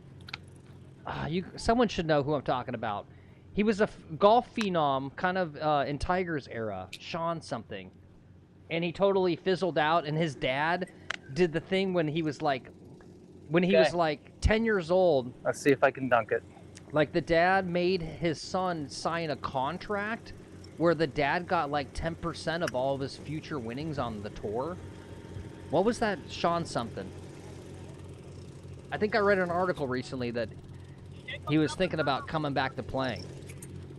But yeah, I kind of wanted to do like a video with like an obsessed golf dad and like their daughter, and basically he abuses, and it's sort of like instructional videos about how to teach your kids the game of golf, but he essentially abuses his daughter. But then I read about all the terms of service guidelines on YouTube, right? Because they like super All right, super strict. I think that was better. With all the kid stuff, and I was like, oh, I can't make that. Like, even though That was it's a much joke, better it's gonna like violate. stroke shot. Guys, you remember the Walker from like a week and a half ago?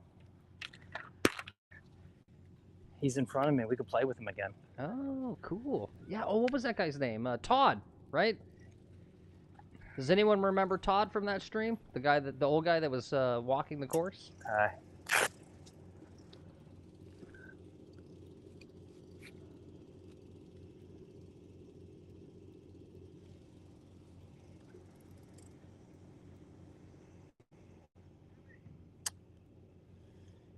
Okay, keep everything in line.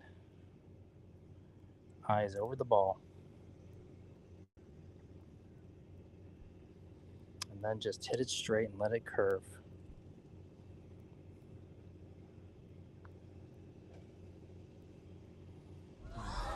Close. Okay, that's a 4. That's another bogey. Yeah, I don't know about that, Aussie. Today, if we use my 35, 36 from this morning, whatever that was, mixed with that 45, we come close to 80. The back nine's my specialty, though.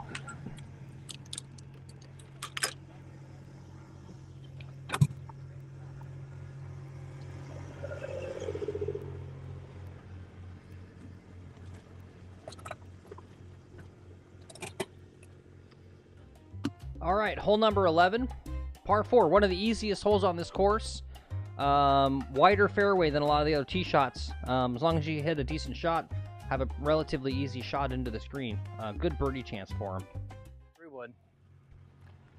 Oh, and he says he's hitting 3-wood.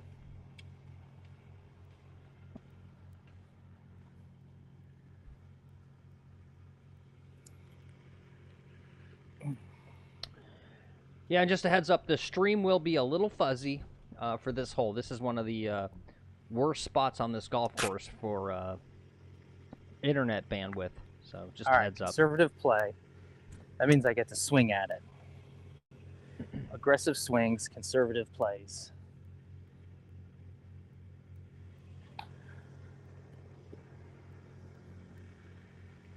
Okay. Aggressive swings. I like it. Yep, as predicted, getting a little fuzzy.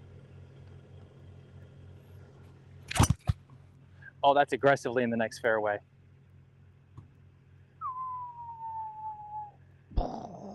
Yeah, that's over on 18. Okay. But he's gonna be over we're there. gonna be on good grass. We'll have a 7-iron or something. Maybe a 6-iron or a 5-iron. Oh shit. All right, let's do some. Let's take some free stuff here. So first one, this is what we call obvious tweet engagement. This guy Chad Mum, he's a producer for that Netflix golf show. What's that called? Swing something.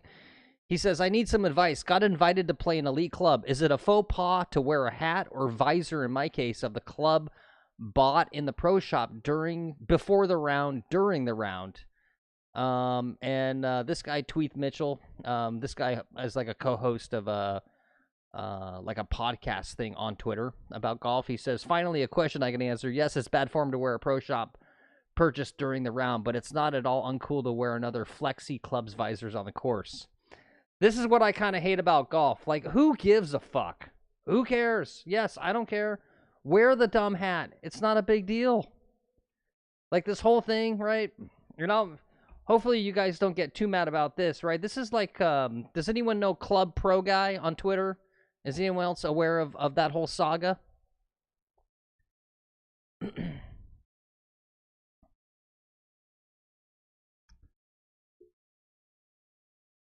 Oh, whoops. Got to turn his mic back on. Tim says he missed a few minutes there. What were you question marking, Tim? Did I mess up? Not bad. Did I fuck something up? Not bad at all. It's not on the green, but it's not bad. Okay. Just to the right of the green complex. Yeah, I don't know. Like, my tagline on our channel right now is golf, a tradition we'd like to smother. This gentleman It's a little joke with playing golf. The Masters tournament, a tradition like no other. This way? I really hate the tradition crap, right? Oh yeah, right. It's just like, whatever, dude. So you bought, you get to go play some crazy club, and then you bought the hat. Like, can you wear the hat during that round? A faux pas? Like, who cares? Shit, we're ghosting. Yeah, I mean, we're ghosting. Hold on a moment. Wear the damn hat.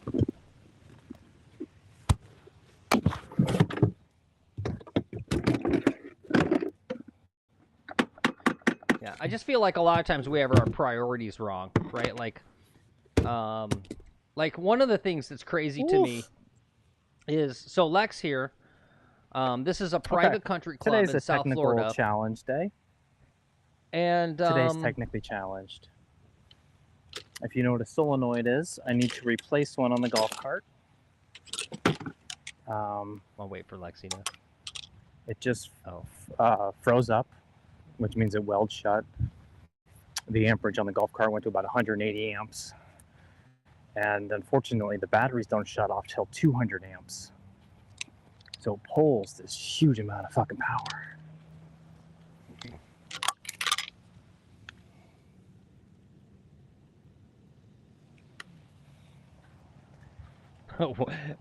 Tim says, wear a Masters hat and tell everyone you're a Masters champ. All right, we got to power through. This is what golf's about. See if anyone thinks you're actually serious. Overcoming. Yeah. That's a good idea. Maybe we should get some Masters gear or some Augusta gear and just constantly tell people that we're like a member at Augusta. Head, shoulders, knees, and toes. Yeah, no, it's cool. I'm good at deciphering chats and knowing what people meant. How it's gonna roll. Just wear the green jacket around. Yeah, just play golf in your green jacket and be like, yeah, I was. It's not a tournament not many people remember. It was back 1992.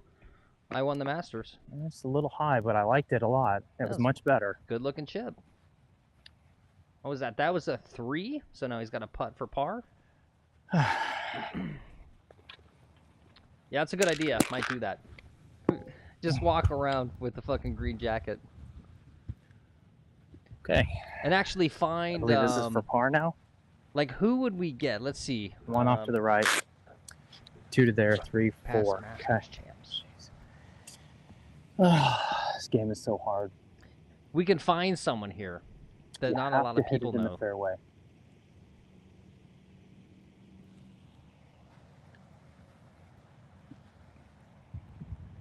Well, we'll go to the desktop after it makes this putt.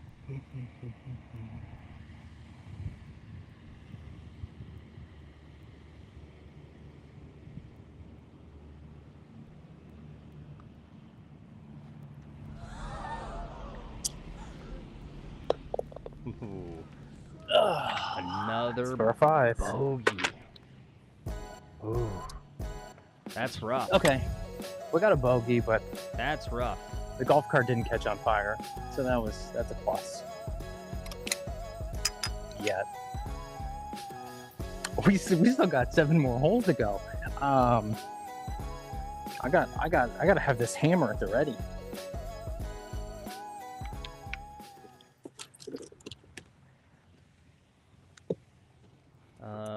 All right, let's see here. All right, past Masters champions, right? So you wear your green jacket and you walk around, and who would we pick? Maybe Mike Weir, right? Nobody remembers Mike Weir. So you wear your Masters jacket and you go like, yeah, 2003, I'm Mike Weir. And you go look it up on Wikipedia. And they go like, holy shit, Mike Weir. He was a Masters champion, right? Yeah, and just fuck with people. And, yeah, see how many people will actually call you out. Up and Biz Shorty says, okay, folks, gotta roll and get to this studio session. Hold it down, chat, and voice. He's calling me voice. He's talking to me. Do your thing. Thanks, Biz. Thanks for hanging out. Tim says, yes, they do. Uh-oh. Are you oh, right. Who's Canadian here? Yes. Okay, if you're Canadian, yes. If you're Canadian, you remember Mike Weir. Let's be honest. Americans are the most self-centered assholes in the world. We don't remember. We do not remember Masters champions who aren't American. What's going on, sir? Let's be honest.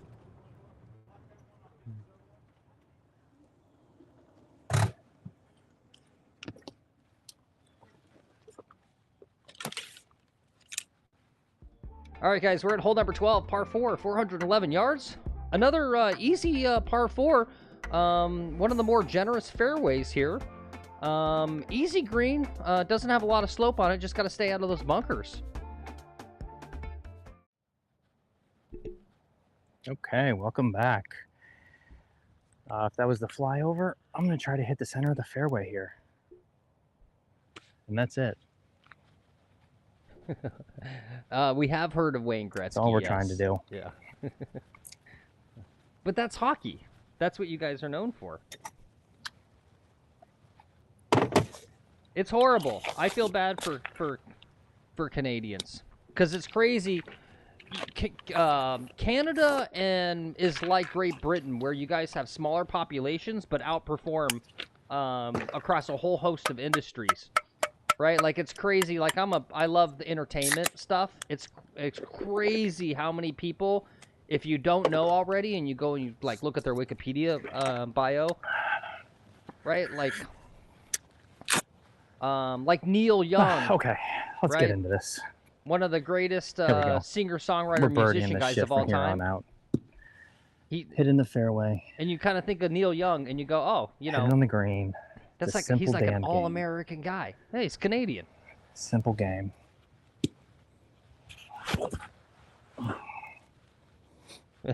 Tim says, "Don't feel bad for us. We love it up here." Yeah.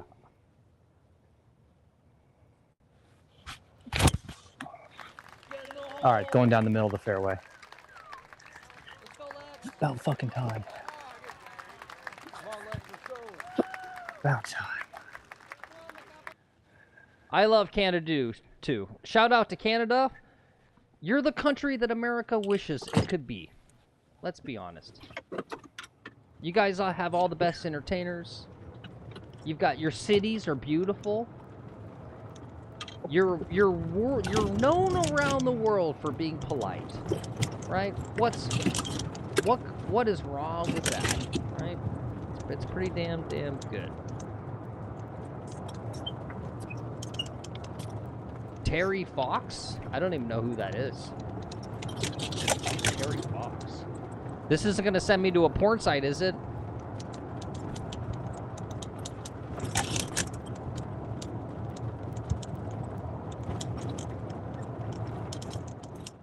Terry Fox, Canadian athlete, humanitarian, and cancer research activist. He had a leg amputated due to cancer, embarked on a cross-Canada run to raise money and awareness for cancer research. Yeah, holy shit, dude. I mean, I can't run a marathon, and I'm like, whatever. I got all of my limbs. Ooh, guy in front of me almost chipped out. Great looking shot he had. Up there with Gandhi, yeah. That's what I'm saying. I've never heard of that person. I mean, that's just, you know, unfortunately how insular the United States is in a lot of ways. Even I'm relatively guilty of it. All right. Let's check chat.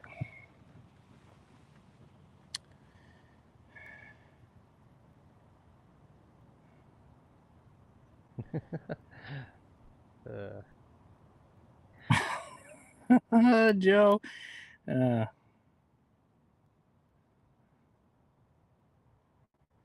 Yeah, I love. I've watched a lot of Mo Norman videos.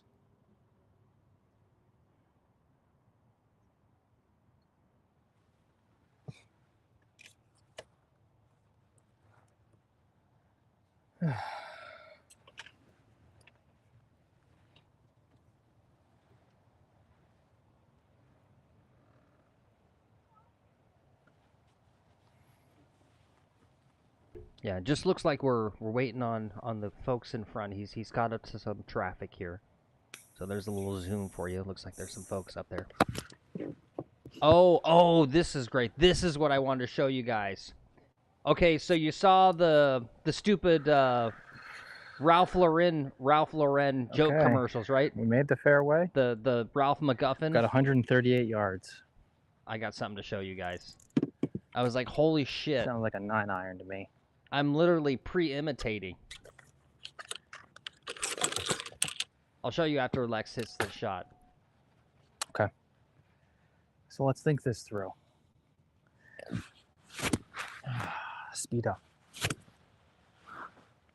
This is a conservative play, aggressive swing. Maybe I don't need aggressive swings. I'm already there. Maybe Jack's advice is for people who aren't bears.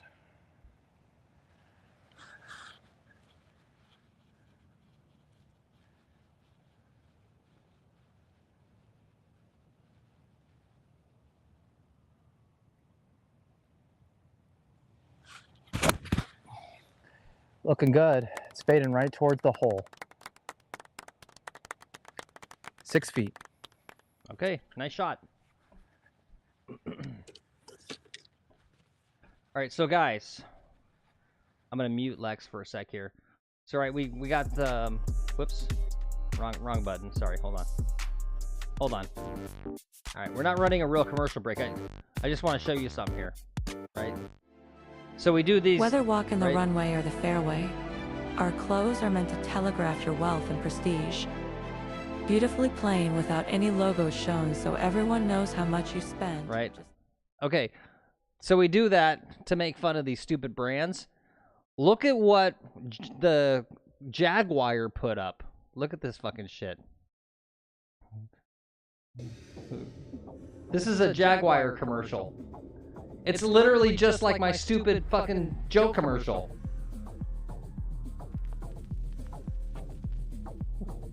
Delete ordinary. This is a commercial for a car. This is a car commercial.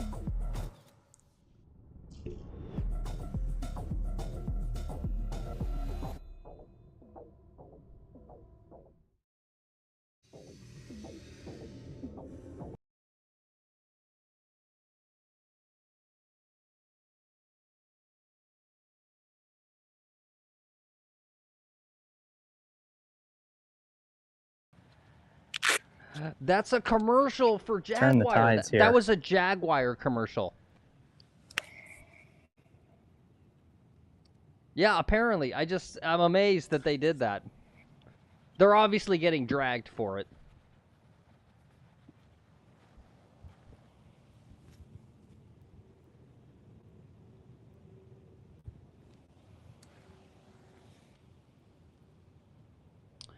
And I will, Tim, I'll go back and read that whole Wikipedia article about this Terry Fox guy. And Keith says, I like the golf sidekick mentality. Okay. Aggressive swings at conservative targets. Yep, definitely. 100% on that. No cap. For real, for real.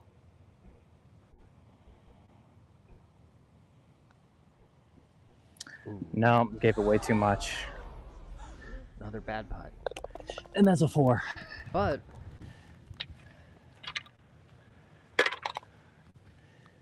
I wanted that one. And, that's the first par of the day. should have thought about it more, probably. I probably overthought it, actually.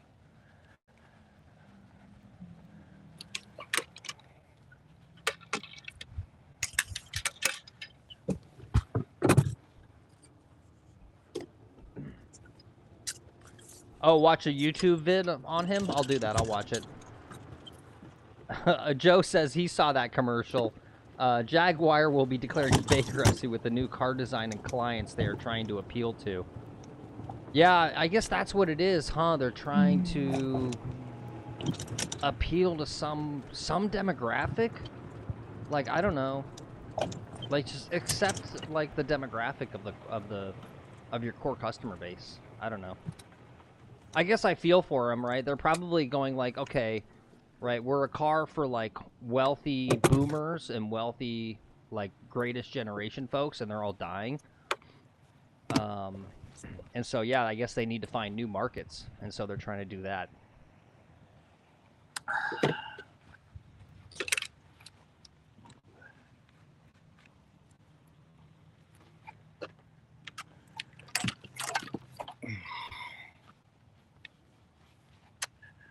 Okay.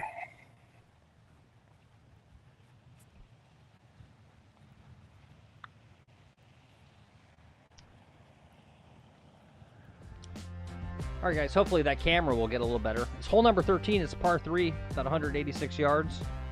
Got water on the left. Don't want to hit it long or right either. That'll be a tough up and down.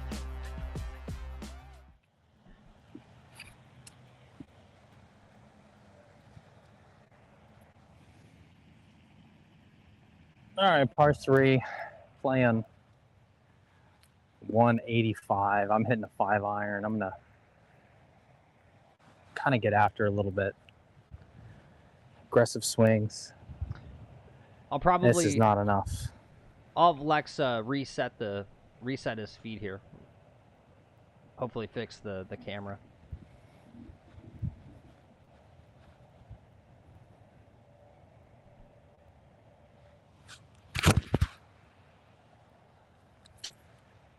I hit it off to the right. Yeah, as I feared, not enough. I shouldn't have been lazy. I should have went and got another club.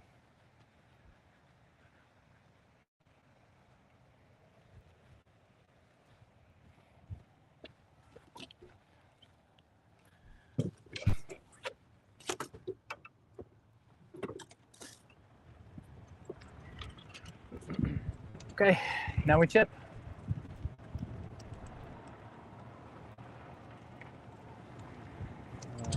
Actually, let me send it to him here. Yeah, it's definitely a camera feed issue. Really shouldn't be like this.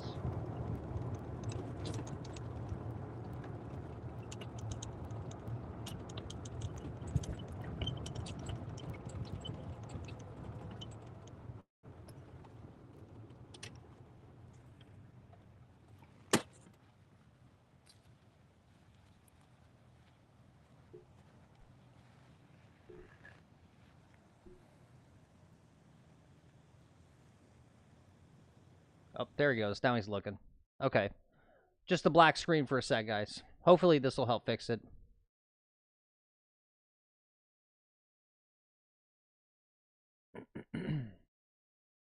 I mean, we got a goddamn Starlink and 2 cameras all pulling data to stream this. Really shouldn't be like that. Joe says, check out Will Wilcox's story also. He caddies on the PGA but should be playing. And Aussie's wondering, how much is membership here? Hopefully Lex answers that. I don't know. I know they just increased it.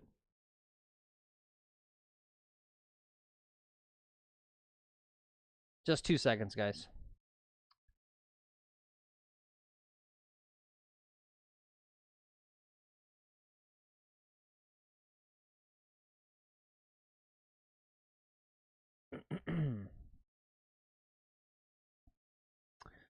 I think it used to be a really valuable.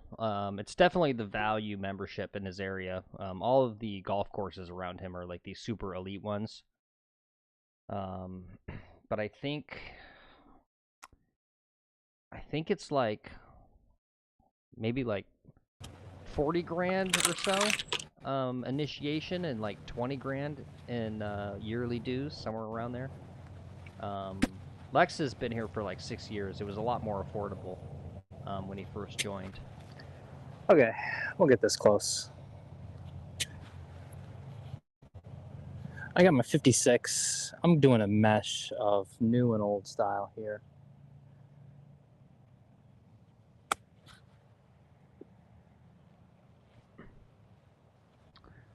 All right, little putt left. Yeah, Aussie says course membership in this country is ridiculous. Yeah, no shit. There's one guy, one of our first subs from the live feeds, Chucky, who lives in England, and he just started playing golf, and he got a membership. And I forget exactly what he said, but it's like $75 a month or something crazy.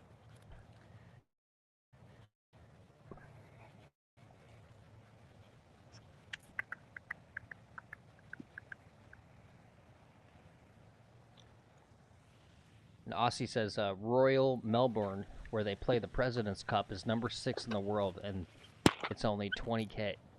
Yeah, that sounds like a steal. All right, I think that's straight in.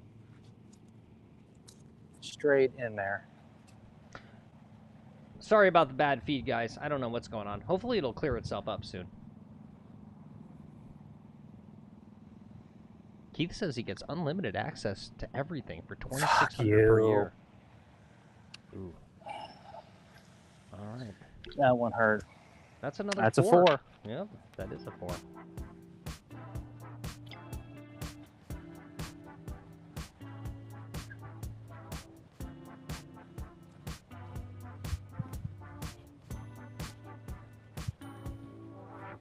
Well, that's why we put relatable golf, hashtag relatable golf in the title.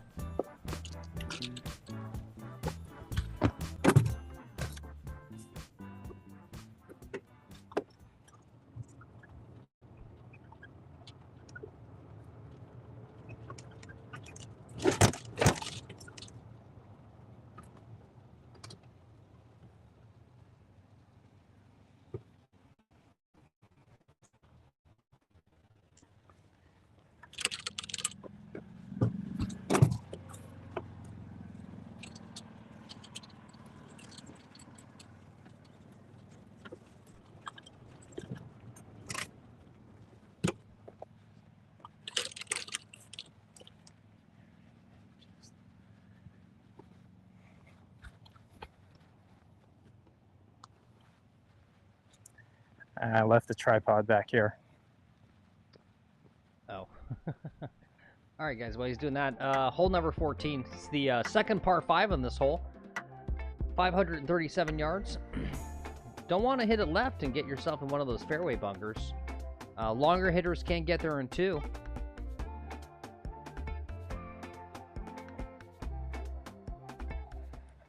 Yeah, you got some bad. All right. Bad feed wow, there. This is gonna get better. Only gets better from here. Let's hope so. Oh, there's... All right, the camera's cleaning up a little bit.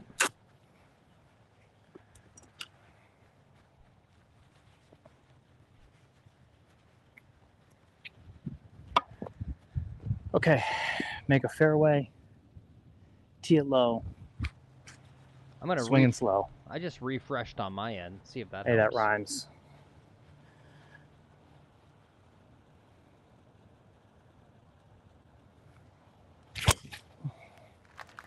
Cut, keep cutting. Keep cutting. I think I made the sand trap out there. Real burner. Real burner of a ball. Okay, we are back.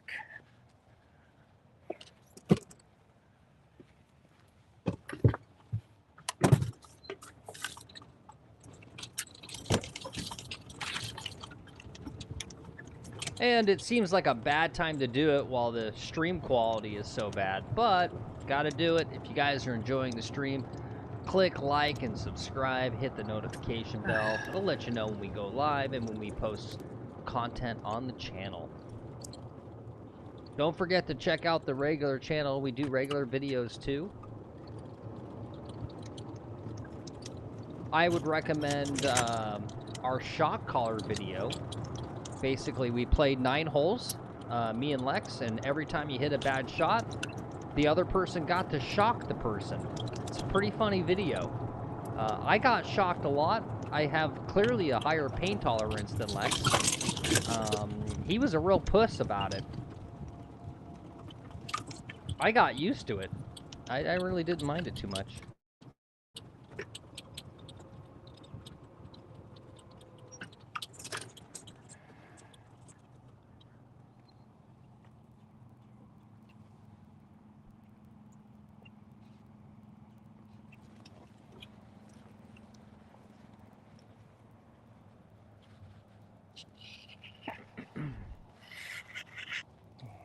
Oh, and he did find himself in that bunker.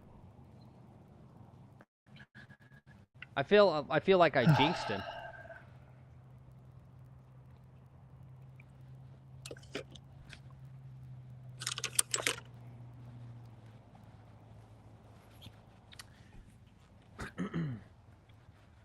Tim in chat says, I can't wait to watch that Vegas Formula 1 race. 1 a.m. Sunday for me. I think it's the last year they're going to do it, I don't right? think I can get over this lip with much, and I don't need to go anywhere, so I'm just hitting a 9-iron out here.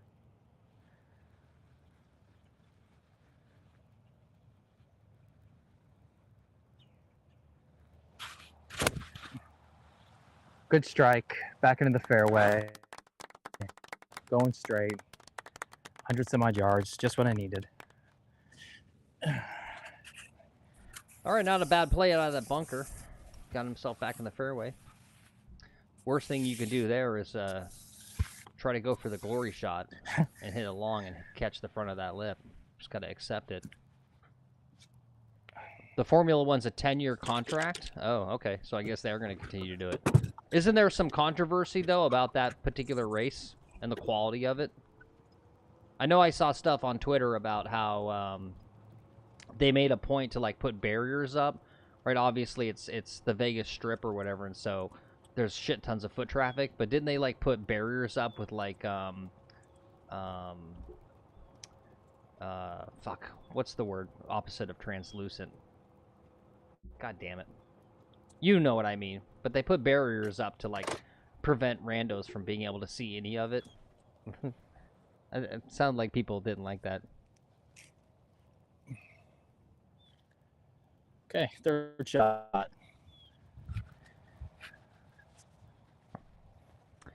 Oh, and Aussie saying, yeah, it's a mess in Las Vegas for the Formula One race. Yeah, I bet. 133 yards. Tim saying it's interesting because it's like Monaco. Yeah. The pin's in the back. I'm going to go pitching. I could see that. Although, a soft 9. You know what? I got a little wind behind me. I think a pitching will be just fine.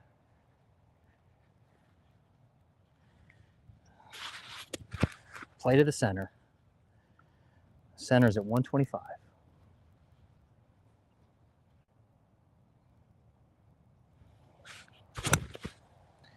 It's going to the center.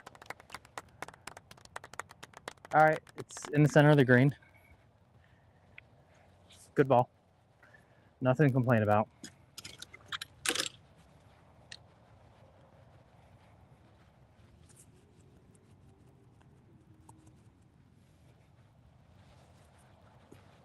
Quick shout out to the sponsor of the stream. Excuse me, the sponsor for this hole. The little plastic things that you use to put sand on your divots. The Plastic Sand Dispenser Manufacturers of America. You don't think about us much, but we make those little plastic things.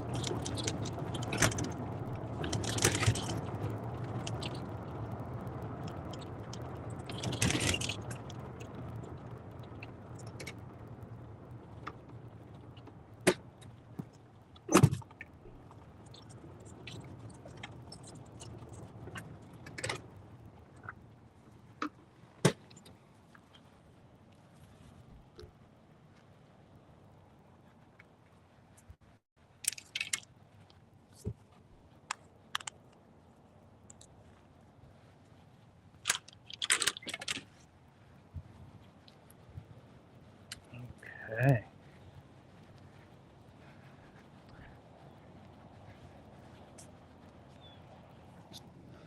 Okay, let's see what we got.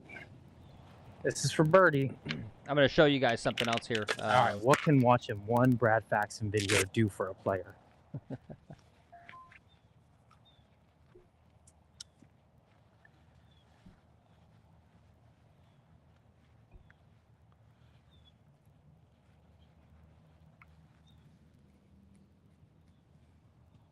I have a business idea for someone.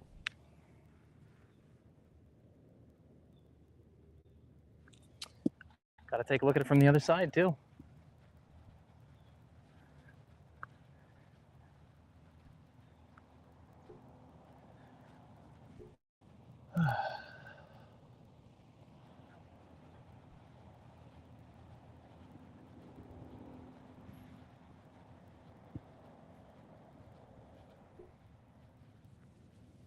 Okay. Don't you keep giving them too much with this new style.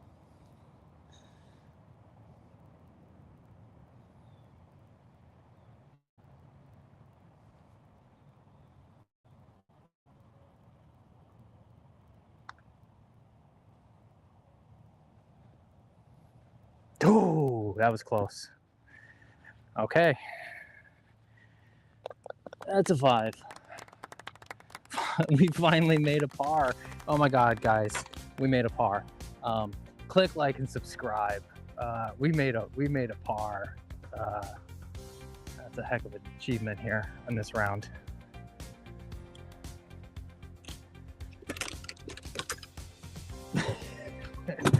I'm glad you guys have seen some of the other golf rounds and golf shots.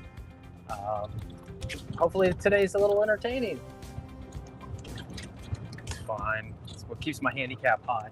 We're coming into competitive golf season. We don't want our handicap to get too low. Yep. All right, so someone in chat mentioned 8.7 if you're curious. Someone in chat mentioned O'Keefe said he played Fort Belvoir. Am I pronouncing that correctly? Belvoir? Fort Belvoir. He said it was nice. So here's my business. So here's the see if I can do this quickly. Here's the website for Fort Belvoir. You know what they're missing here? They're missing drone footage, right? Of all the holes, right? I don't see any really description. So that's my business idea for you, is buy yourself a drone and just start going to golf clubs and saying, hey, reasonable price. I'll go do the drone footage for your golf course. And then we can put it online on YouTube, and then you can put it on your website.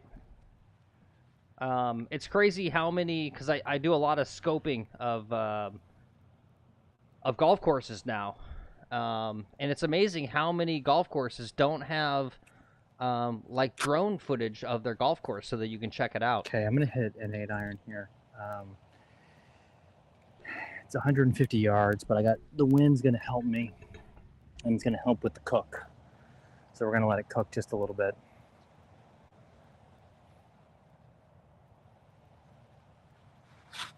I'll run the drone flyover once he's done hitting.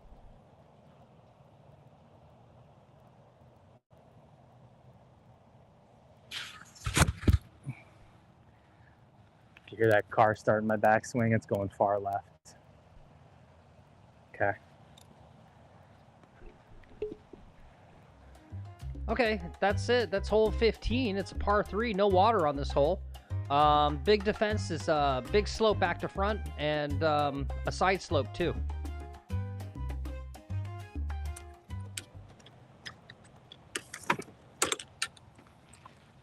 And I'll be right back, guys. I gotta go use the restroom. I'll leave you with Lex for the rest of this hole.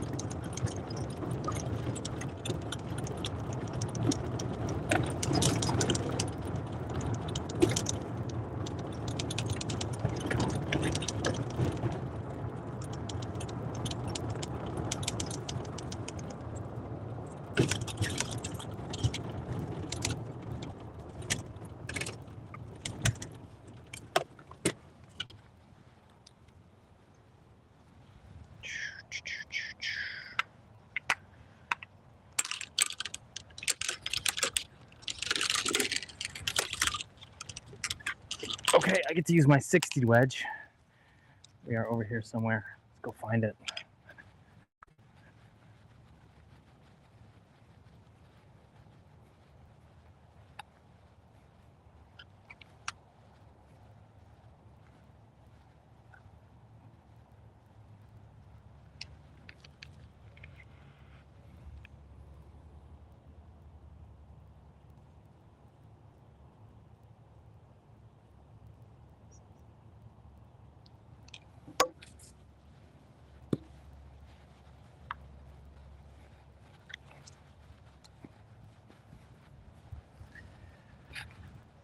Okay.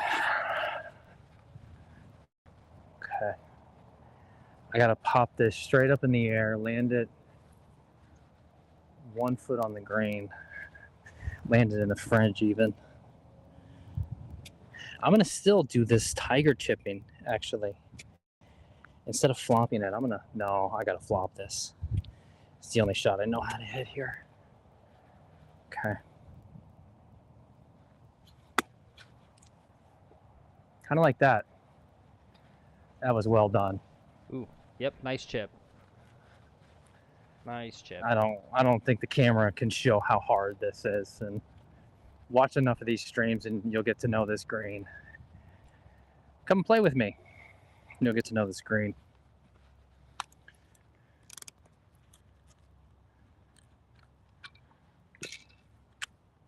I don't know why I tapped that in chat.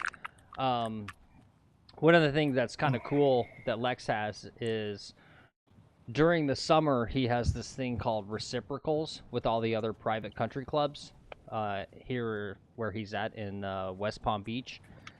And so basically, you get to play the other country clubs. And so he took me along to one that's nearby him called Mirasol. Just immaculate. The place was, it was almost creepy. It was almost like a Stepford Wives type of place. It was just like too perfect almost. So that's my favorite course.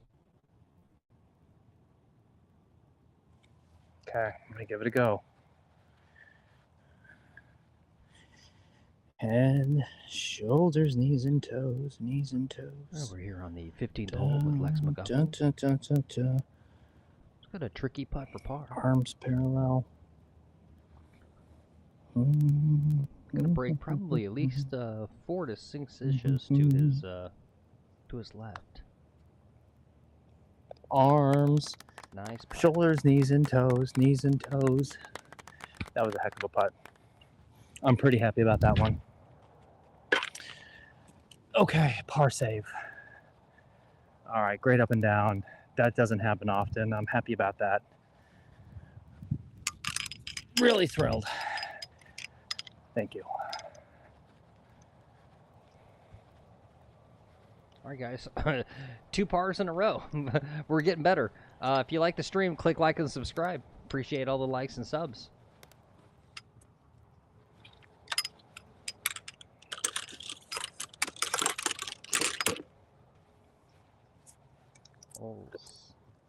All right, hole 16 coming up. Another dogleg left. Got a lot of water on the left, too. This is a tricky approach shot. That green is a bit of a postage stamp, and you got that water on the back. Hitting it well off the tee is a must.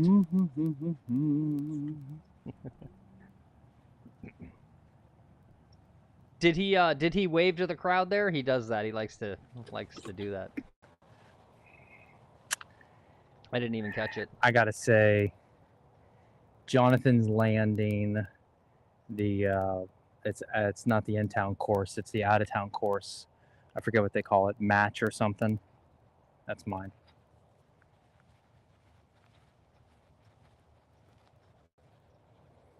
He's saying that's his favorite course of the year, Jonathan's Landing. Another one of these elite douchebag fucking country clubs.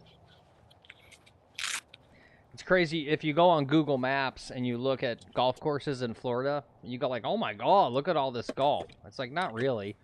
Unless you're a quadrillionaire, you can't play any of them. They're like all private.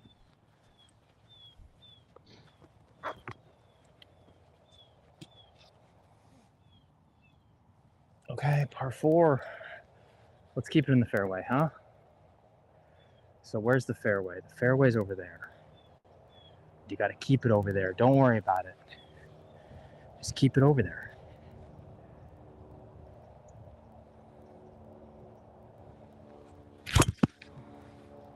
And that's what I did. Going right for the fairway. Okay. Barely caught it, but we caught it. Kind of a weak shot. All right, guys, we're going to run the last commercial break. Don't worry, don't tune off. They're not real commercials. They're just fake dumb commercials. We're not trying to actually sell you something. You'll either laugh or you'll get offended by them. So either way, it's a win-win. Hopefully that works. That's kind of a rude thing to say. I don't think I've been struggling with shit, to be honest with you. In a world gone mad, there's only one man who stands between us and total golf insanity, and his name is Trip McGuffin. Need to hold on for dear life. This is Just the Tip with Trip McGuffin. Do you have the balls? Have you lifted enough weights, done enough steroids to watch golf's hottest new show?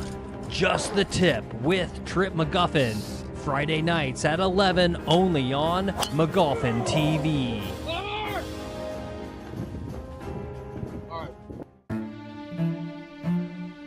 The cart paths of life are filled with failures. What defines us is how we look while doing it. What separates a player from the rest is long sleeves and tight pants. Are you dressed to take on both the bunkers and the board of directors? Golf by Ralph McGuffin.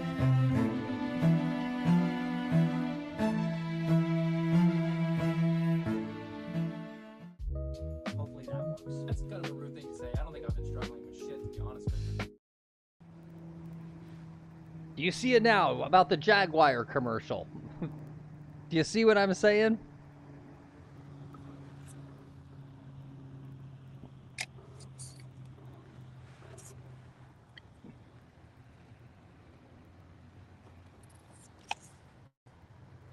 I'm not sure why he's waiting. I'm going to go back to it, though. You see this? This is a real commercial for Jaguar.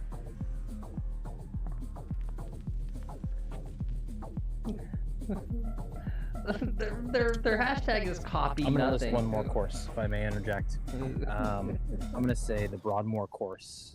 Was that Broadmoor East? That is a heck of a course, Broadmoor East.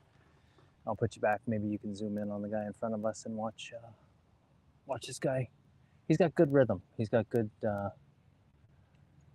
golf rhythm. Yeah, Muni Gang, I should say. Oh, what did he do? Is he trying to zoom in? Audio check. Yeah, we're good.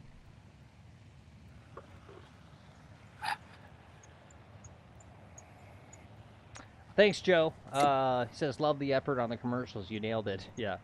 And we got more coming.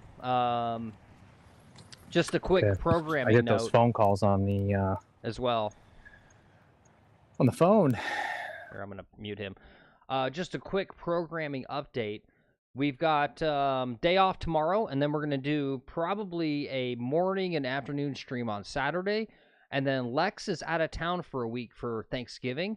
But we're going to shoot a bunch of content before he leaves, and then I'm going to get that all built during Thanksgiving week. And so when we come back, we are going to have even more stuff for you. And I'm going to bust my ass to get a lot of additional improvements on the live stream as well. There's a bunch of other stuff I want to add to the stream. So just a heads up. Joe says, no, that's Zoolander 3 trailer, right? Right? Let's get to the golf. Know. It's literally. Yeah.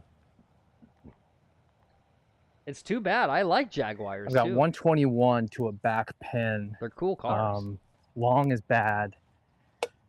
I got to hit, I think I need to hit the 56, but it's just not enough. So I got to try to hit the pitching wedge real soft. We want 110 pitching. That's what we want. I can do that. Maybe 115 pitching. 115.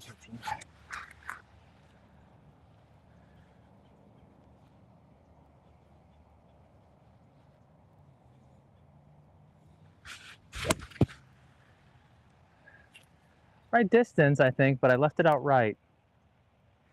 Good distance control, stopped on a dime. Good ball.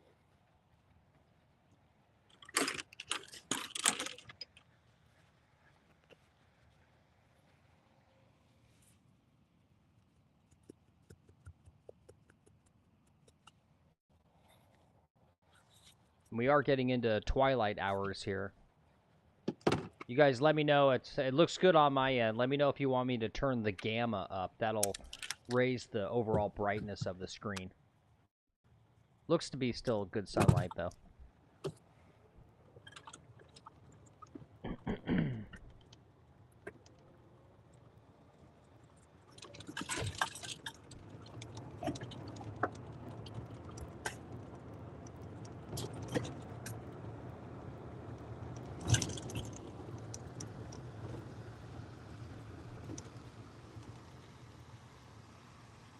Oh, okay, yeah, and I got one, excuse me, I got one final thing to show you guys as we're heading to the end of the stream. I've got a big prediction. You're gonna hear it now. Oh, I got a long way to go. We'll do it after he finishes the hole. I'm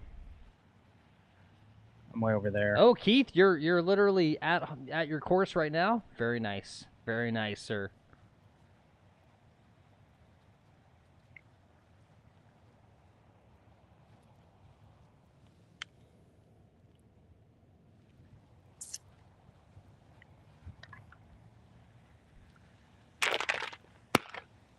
Okay.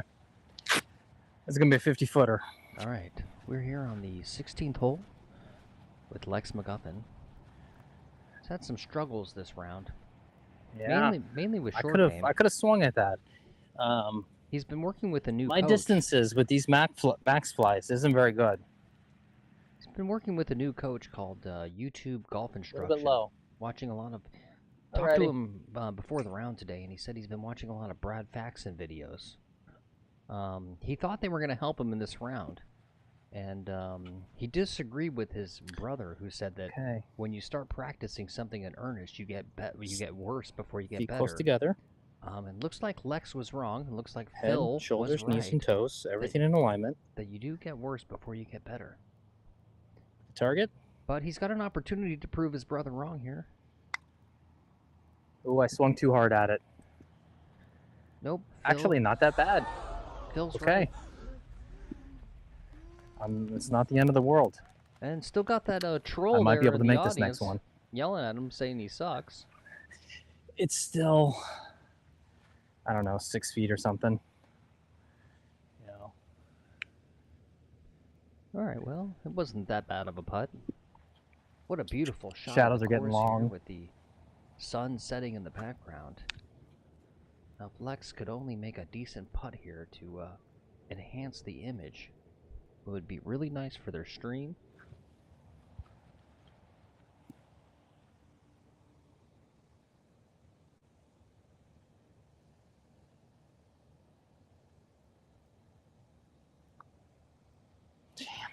Damn it. No.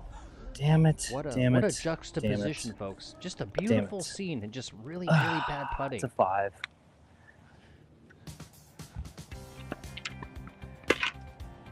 Oh no. I just moved something.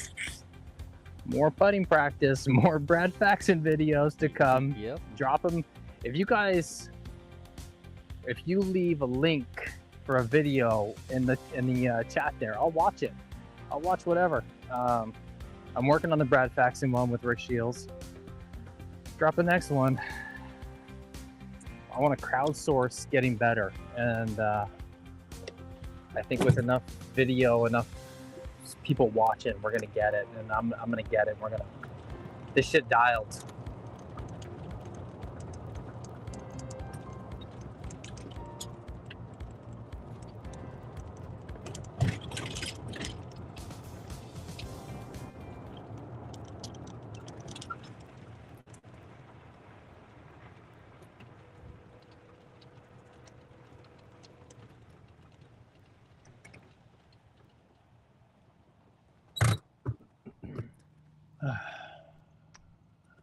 And don't forget, folks, if you're enjoying the stream, click like and subscribe. Sweet Keith out golfing. I bet Chucky's out golfing. All the likes, they help spread the live stream out to more people based on whatever mysterious algorithm YouTube uses.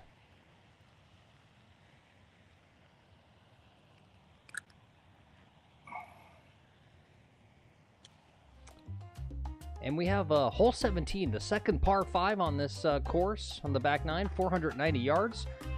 Need an accurate tee shot if you want to go for the green and 2 because you got water guarding the front.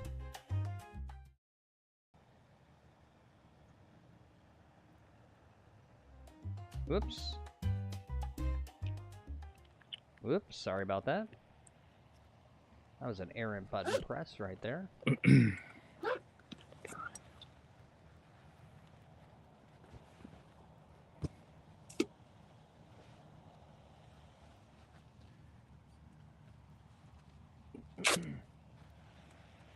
Okay. Well, this has been a tough round of golf today.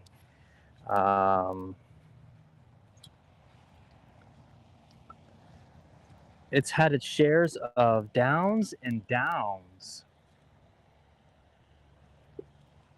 Did I get a birdie today? I gotta look at the scorecard here to see if I got a birdie. All right, I got a birdie on the second hole, but look at all that red. Just so much red on the card today. You know what? It was a lot of missed putts, and I didn't practice enough putting. I practiced chipping, but I didn't practice the putting. So that's on me. I got to practice that more. We're waiting for a second here for the walker in front of us. All right, he's good. We're going to hit. Here we go. Time to get some back. Let's get some back.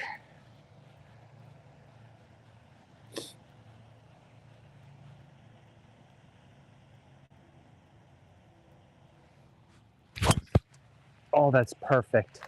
Stay right there. Don't move any more left. It's going to be on the left-hand side of the fairway. Really far down. I might have tree entanglements, or I might be okay.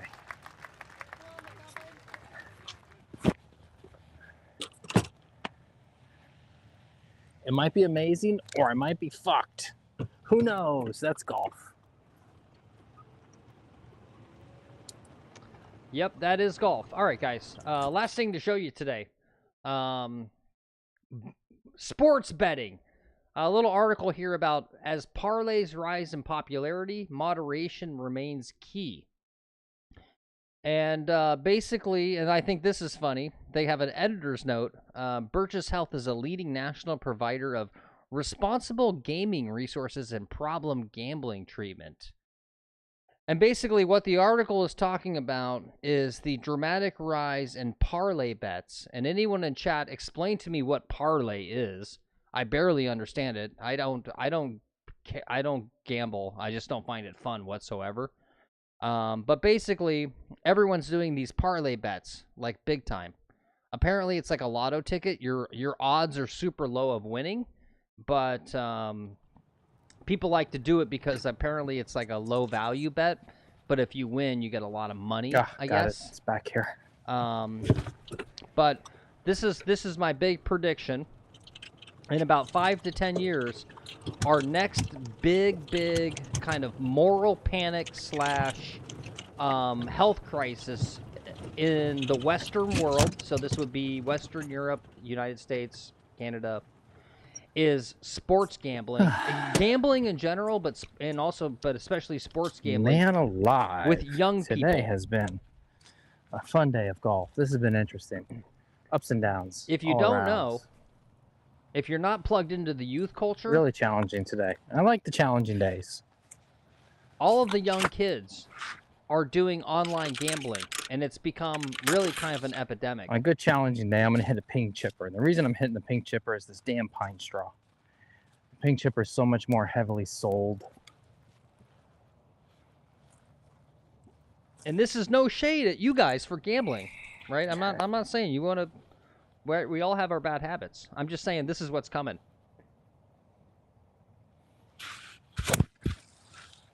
Oh no, I cooked it. Uh-oh. Okay. Thank you, Joe. Joe in chat says parlay is We got cooked. multiple We're gonna have to picks go on one bet. That's still walk to that ball too. it's just like it's too much This whole math or cart whatever path for me. only. Yeah, but all of the kids, all of the That's gonna Zoomers be, or whatever the fuck you call them, they're There's all an issue. addicted There's to a gambling. walker. Kind of random lady walking on the golf course. Can't do that. Can't do that, lady. And in about 5 years, it's going to become a big discussion about what to do. Yeah, and it's basically the fact that, you know, we've legalized online gambling, I think, across most states here in the U.S. and other places. Okay. I'm playing the best guess here. Oh, I see it. I got it. And we also, like, I find it a little hypocritical, right? We have regulations about, right? Like, you're not allowed to advertise cigarettes. A lot of places you're not allowed to advertise, like, hard alcohol, other things like that. But the gambling stuff you can kind of advertise, right? And they make it look cool. And again, no shade to anyone. I mean, I don't get the gambling stuff. It's whatever. But obviously, 54 here. you know, if you do it responsible, that's great. But I can just tell you, because I'm plugged into the youth culture, like all of these young kids, they're all addicted to it. And they're losing massive amounts of money. And it's going to become the next big problem.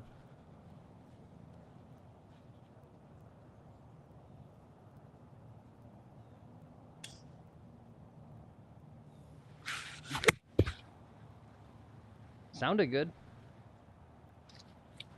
Okay, pretty good shot. You couldn't see it, but it bounced right by the hole. Okay. Great angle, great ball. Now we got a putt. Yeah, Joe says NFL is the most popular for parlays. Pick 3 or more games with one bet. Okay, so I kind of understand what it is. And Tim says, yeah, same thing in Canada. It's every other commercial. Totally fine. Yeah. Yeah, and Joe says, yeah, gambling's out of control. Lottery ticks, sports gambling, casinos. Yeah. Yeah, I don't know. It's a little crazy. You know, and again, I'll say this like 1,000 times because the last thing I want to do is turn you guys off the channel by making you feel like I'm calling out, you know, your particular thing that you enjoy, right? I mean, I trust everyone here is older. I'm sure any of you guys that do gamble, you gamble responsibly. I'm just saying, like, you know, it really is a little scary with Joe, the do you live in Connecticut? With the younger generations. And then you said second largest, the largest casino. Yeah, oh, you're in Vegas. A simple lotto ticket seems so innocent these days. Yeah, I've kind of looked into this a little bit. I mean, there's all kinds of studies about this stuff. And so social scientists have kind of like rated different types of gambling. And basically, you know, they put like slot machines and lotto tickets down at the low end because there's only so much money you can put into it. You know, so it's, you know, they say like the bigger problems are like the people who go and play like a high stakes table game in Vegas and, you know, basically like drain 50 grand out of their account in one night. But that's what a lot of the young kids are doing. So, you know, if you got kids, young people, talk to them about it. Let them know the dangers of online gambling and online sports gambling. I mean, I don't have the time right now to bring up and show you some of the anecdotal stories I've already seen, but little prayer, head, shoulders, knees, and toes. Get everything there's already straight. stories out there about some young kids who are like losing hundreds of thousands of dollars, basically.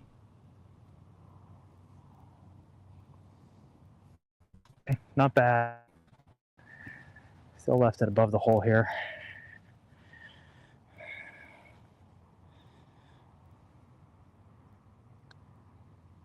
Okay, 5. Oh, we managed a par. On what has been a very, very hard round. So par on an easy hole. Thank goodness. All right. We will take that par. I'm taking tomorrow off, so there's no stream tomorrow, but I'm playing competitive golf for money. tomorrow. It's 16 guys, 20 bucks.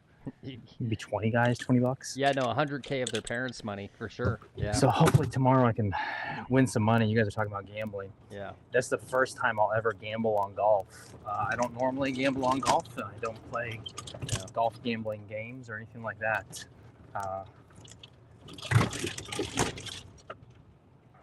Well, I'm glad I didn't piss you guys off with that. I was like a little afraid. But that's tomorrow. Tomorrow I need 20 bucks. That hopefully we'll win.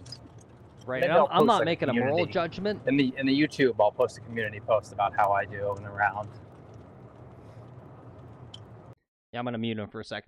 Yeah, I'm not even making a moral judgment. I'm just describing what I'm predicting. Right. I'm just saying that's what it is. That's all. Florida State Golf Association, the FSGA tournament I'm going to do. I'm on the team here at the country club. So I'm going to play in those events with the other teammates against other clubs and their teams in this inter-club championship. So a lot of this is practice for that.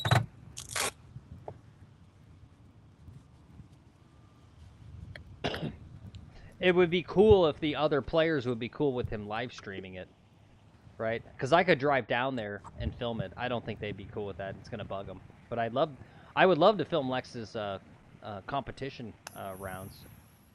Anyway, final hole number 18, par 4, 383 yards. Got to hit a 3-wood or a hybrid off the tee. If you're a long hitter, you will hit that water. Small green, but not a scary force carry over that water.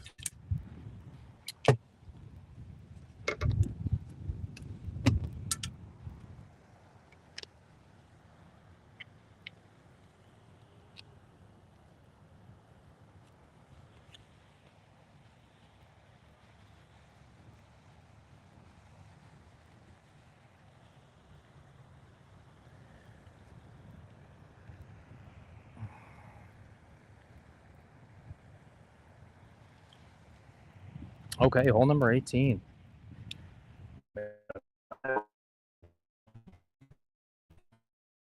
7 for me today.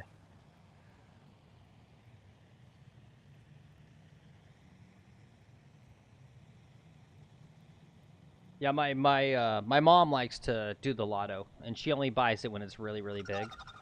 And again, right, harmless. She spends like, I don't know, what is it, like 2-3 times a month tops? Probably 2 times a month for like $2. Yeah, so she spends like $4 a month. Yeah, it gives her a little fun.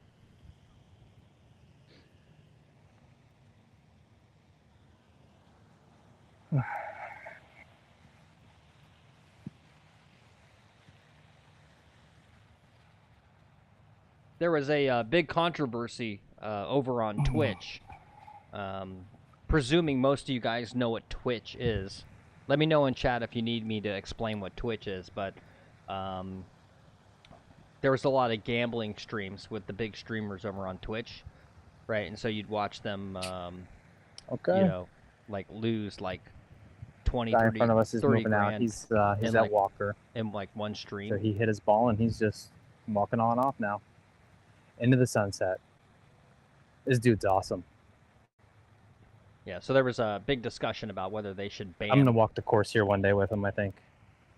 There's a big discussion over on Twitch whether they should ban those gambling streams on Twitch, right? Because it's mostly underage kids watching, and it kind of sells like a false whatever to them. A lot of wind into me. I could probably hit a whole nother club here, but I'm not going to.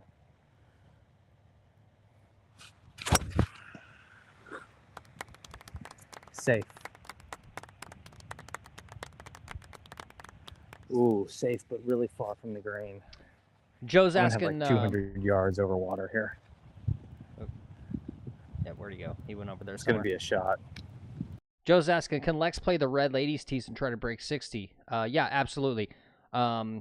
Obviously, I've watched all this. I'm already getting bored of the same course with just stroke play.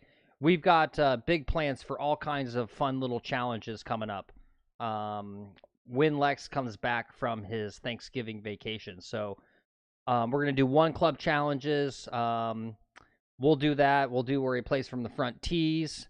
We're going to do a speed golf thing where he has a 3-hour timer, and you guys can vote on how many holes you think he can play in 3 hours. We got a whole crap ton of different fun ideas coming. Target. I'll try to break par, right? 72. No, par 70 on this course. Try to break 70 would be a lofty goal. So.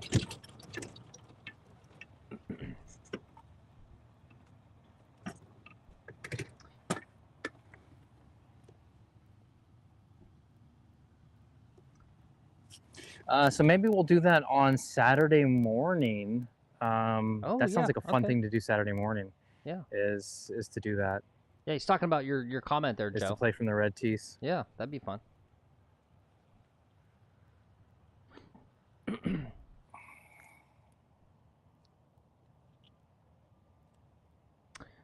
Yeah, well, thanks, Tim. Thanks for hanging out the whole time. I love you put a question mark. Yeah, and thanks for the feedback about being better about explaining who we are and what we're doing. Okay. Sometimes it's hard to find that balance between delivering. Hey Tim, thanks for coming along today. Yeah. We're gonna see. This is. It's not the worst round of golf I put on TV, but I think it's pretty close. Let me start checking this out. We can even start closing out the video here. So I'm at a 79 before this hole, so we could be up at 84. Jeez Louise. How's that possible? He's got something miscounted. Nope, I don't think so.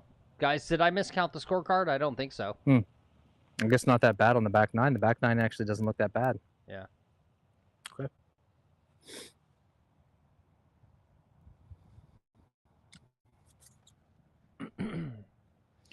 You know, it felt like a struggle today.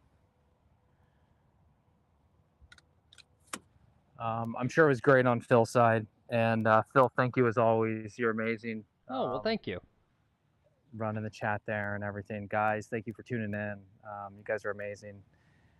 We're just going to we got a couple more shots here. Let's figure out what we got. It's going to be a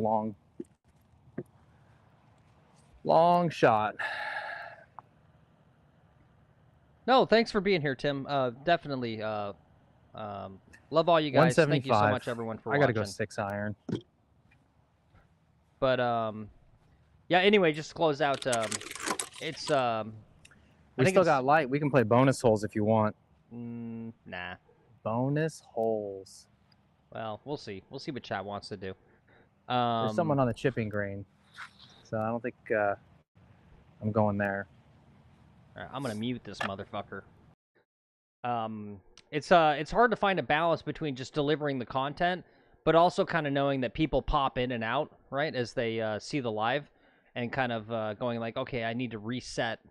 You know, like, who are we? What are we doing? What is this? Right? Kind of hard to find that balance. I'll get there.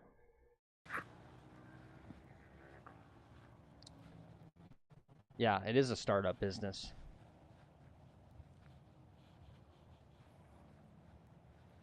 Oh, we got a bit of a slideshow happening. You hooded it. Give him one more. Going to the left. I'm going to have some work left. Chip and a putt. All right. There's going to be a chip and a putt happening here. All right. There's one more crowd reaction for him. I'm going to drive out there. It was a tough lie. It was a shit shot. There's no excuses. I hooded it.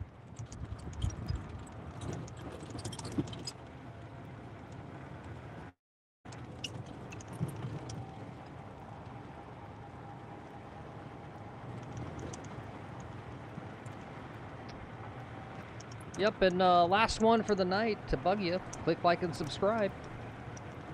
Always appreciated.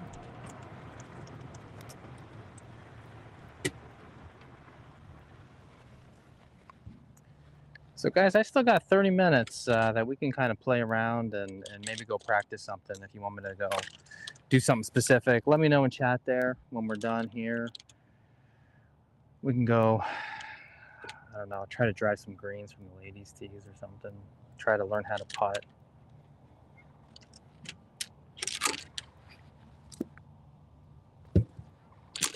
I'm just grabbing my clubs right now. Sorry for the delay.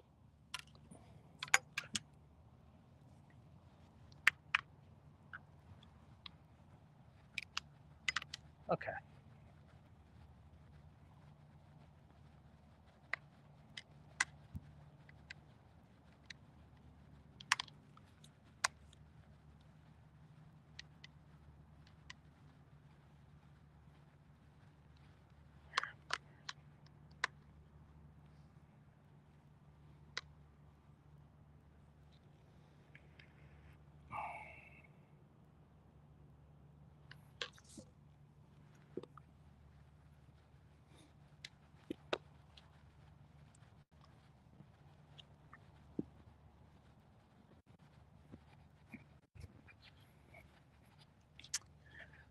Okay.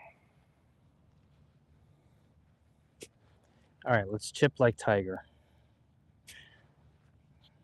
Get over that ball.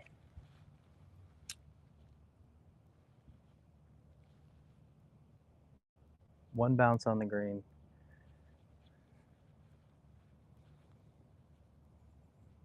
Yeah, Tiger has his hands so close in like this. Very close in.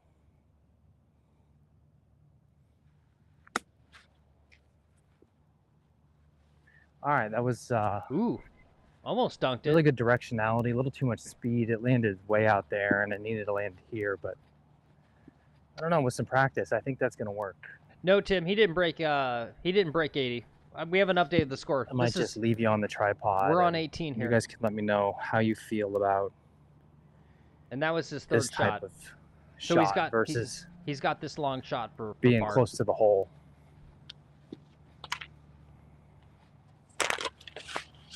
Sounds a little sinual. Say close to the hole.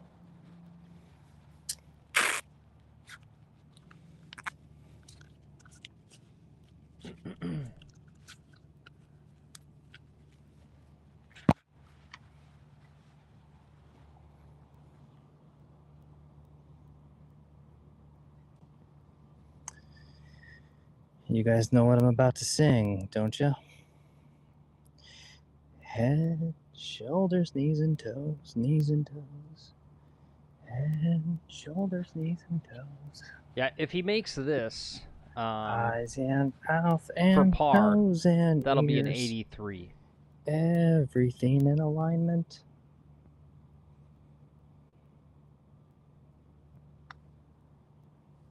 Horrible putt. Right speed though. I mean, this definitely has me dialed on speed. That's 5. That's a 5 for what, an 84? If I shot an 84 today, that's pretty darn great. I'm happy with an 84.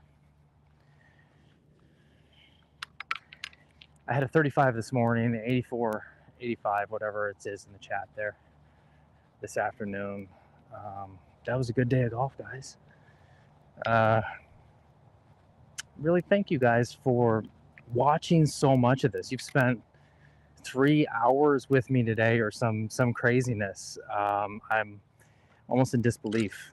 Thank you so much. It's been a lot of fun. I'm gonna check the chat, see if we keep playing. I'm down.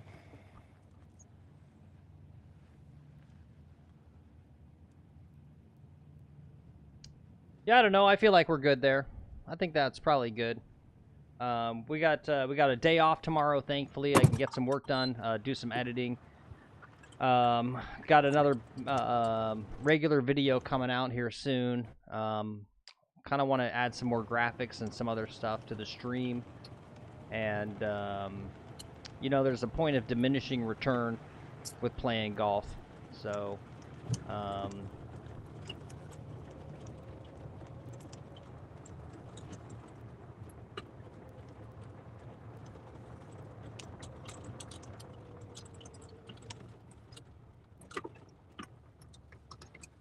go ahead and put that in there for him to see. But yeah, again, just a quick heads up. We got one more. Close it out then. Yeah. I don't know what else to say. Today was it was great. Everybody, thanks for all the appreciation. Thank you to my wife, my kids, everyone here at the club, man. My club has been so supportive, and so many members. are really just so supportive of what's going on and what I'm doing. Everyone out there watching, if you weren't watching, I would just stop. We're making more commercials, grinding. Hopefully we get, yeah, we're just gonna keep having fun, man. And this is a lot of fun. So, Phil, what do you got? Nothing much. I'll go ahead and I'll press that button right there, which is the end of the stream. So I'll just update again. We've got one more day of streaming on Saturday. We'll do a morning stream with the 9 holes and then the afternoon, and then Lex is off for the week on Thanksgiving, and I'm going to be doing some work on the back end, and then we'll be back after Thanksgiving, back to the normal schedule here, with about 3 to 4 days of streaming, so about 6 streams or so per week, and probably start working in some of these kind of fun challenges that we've been talking about. Thanks again, everyone, for watching. Thanks again for all of the putting advice, chipping advice. It's been fun to see you guys kind of analyze Lex's approach to the game. He's self-taught, never gotten a lesson before, never even thought about his approach to the short game. So, you know, he's got struggles now, but I think he's gonna go on a dramatic improvement path. So yeah, so stay tuned for that. Once again, appreciate all you guys. Thanks for watching, and bye.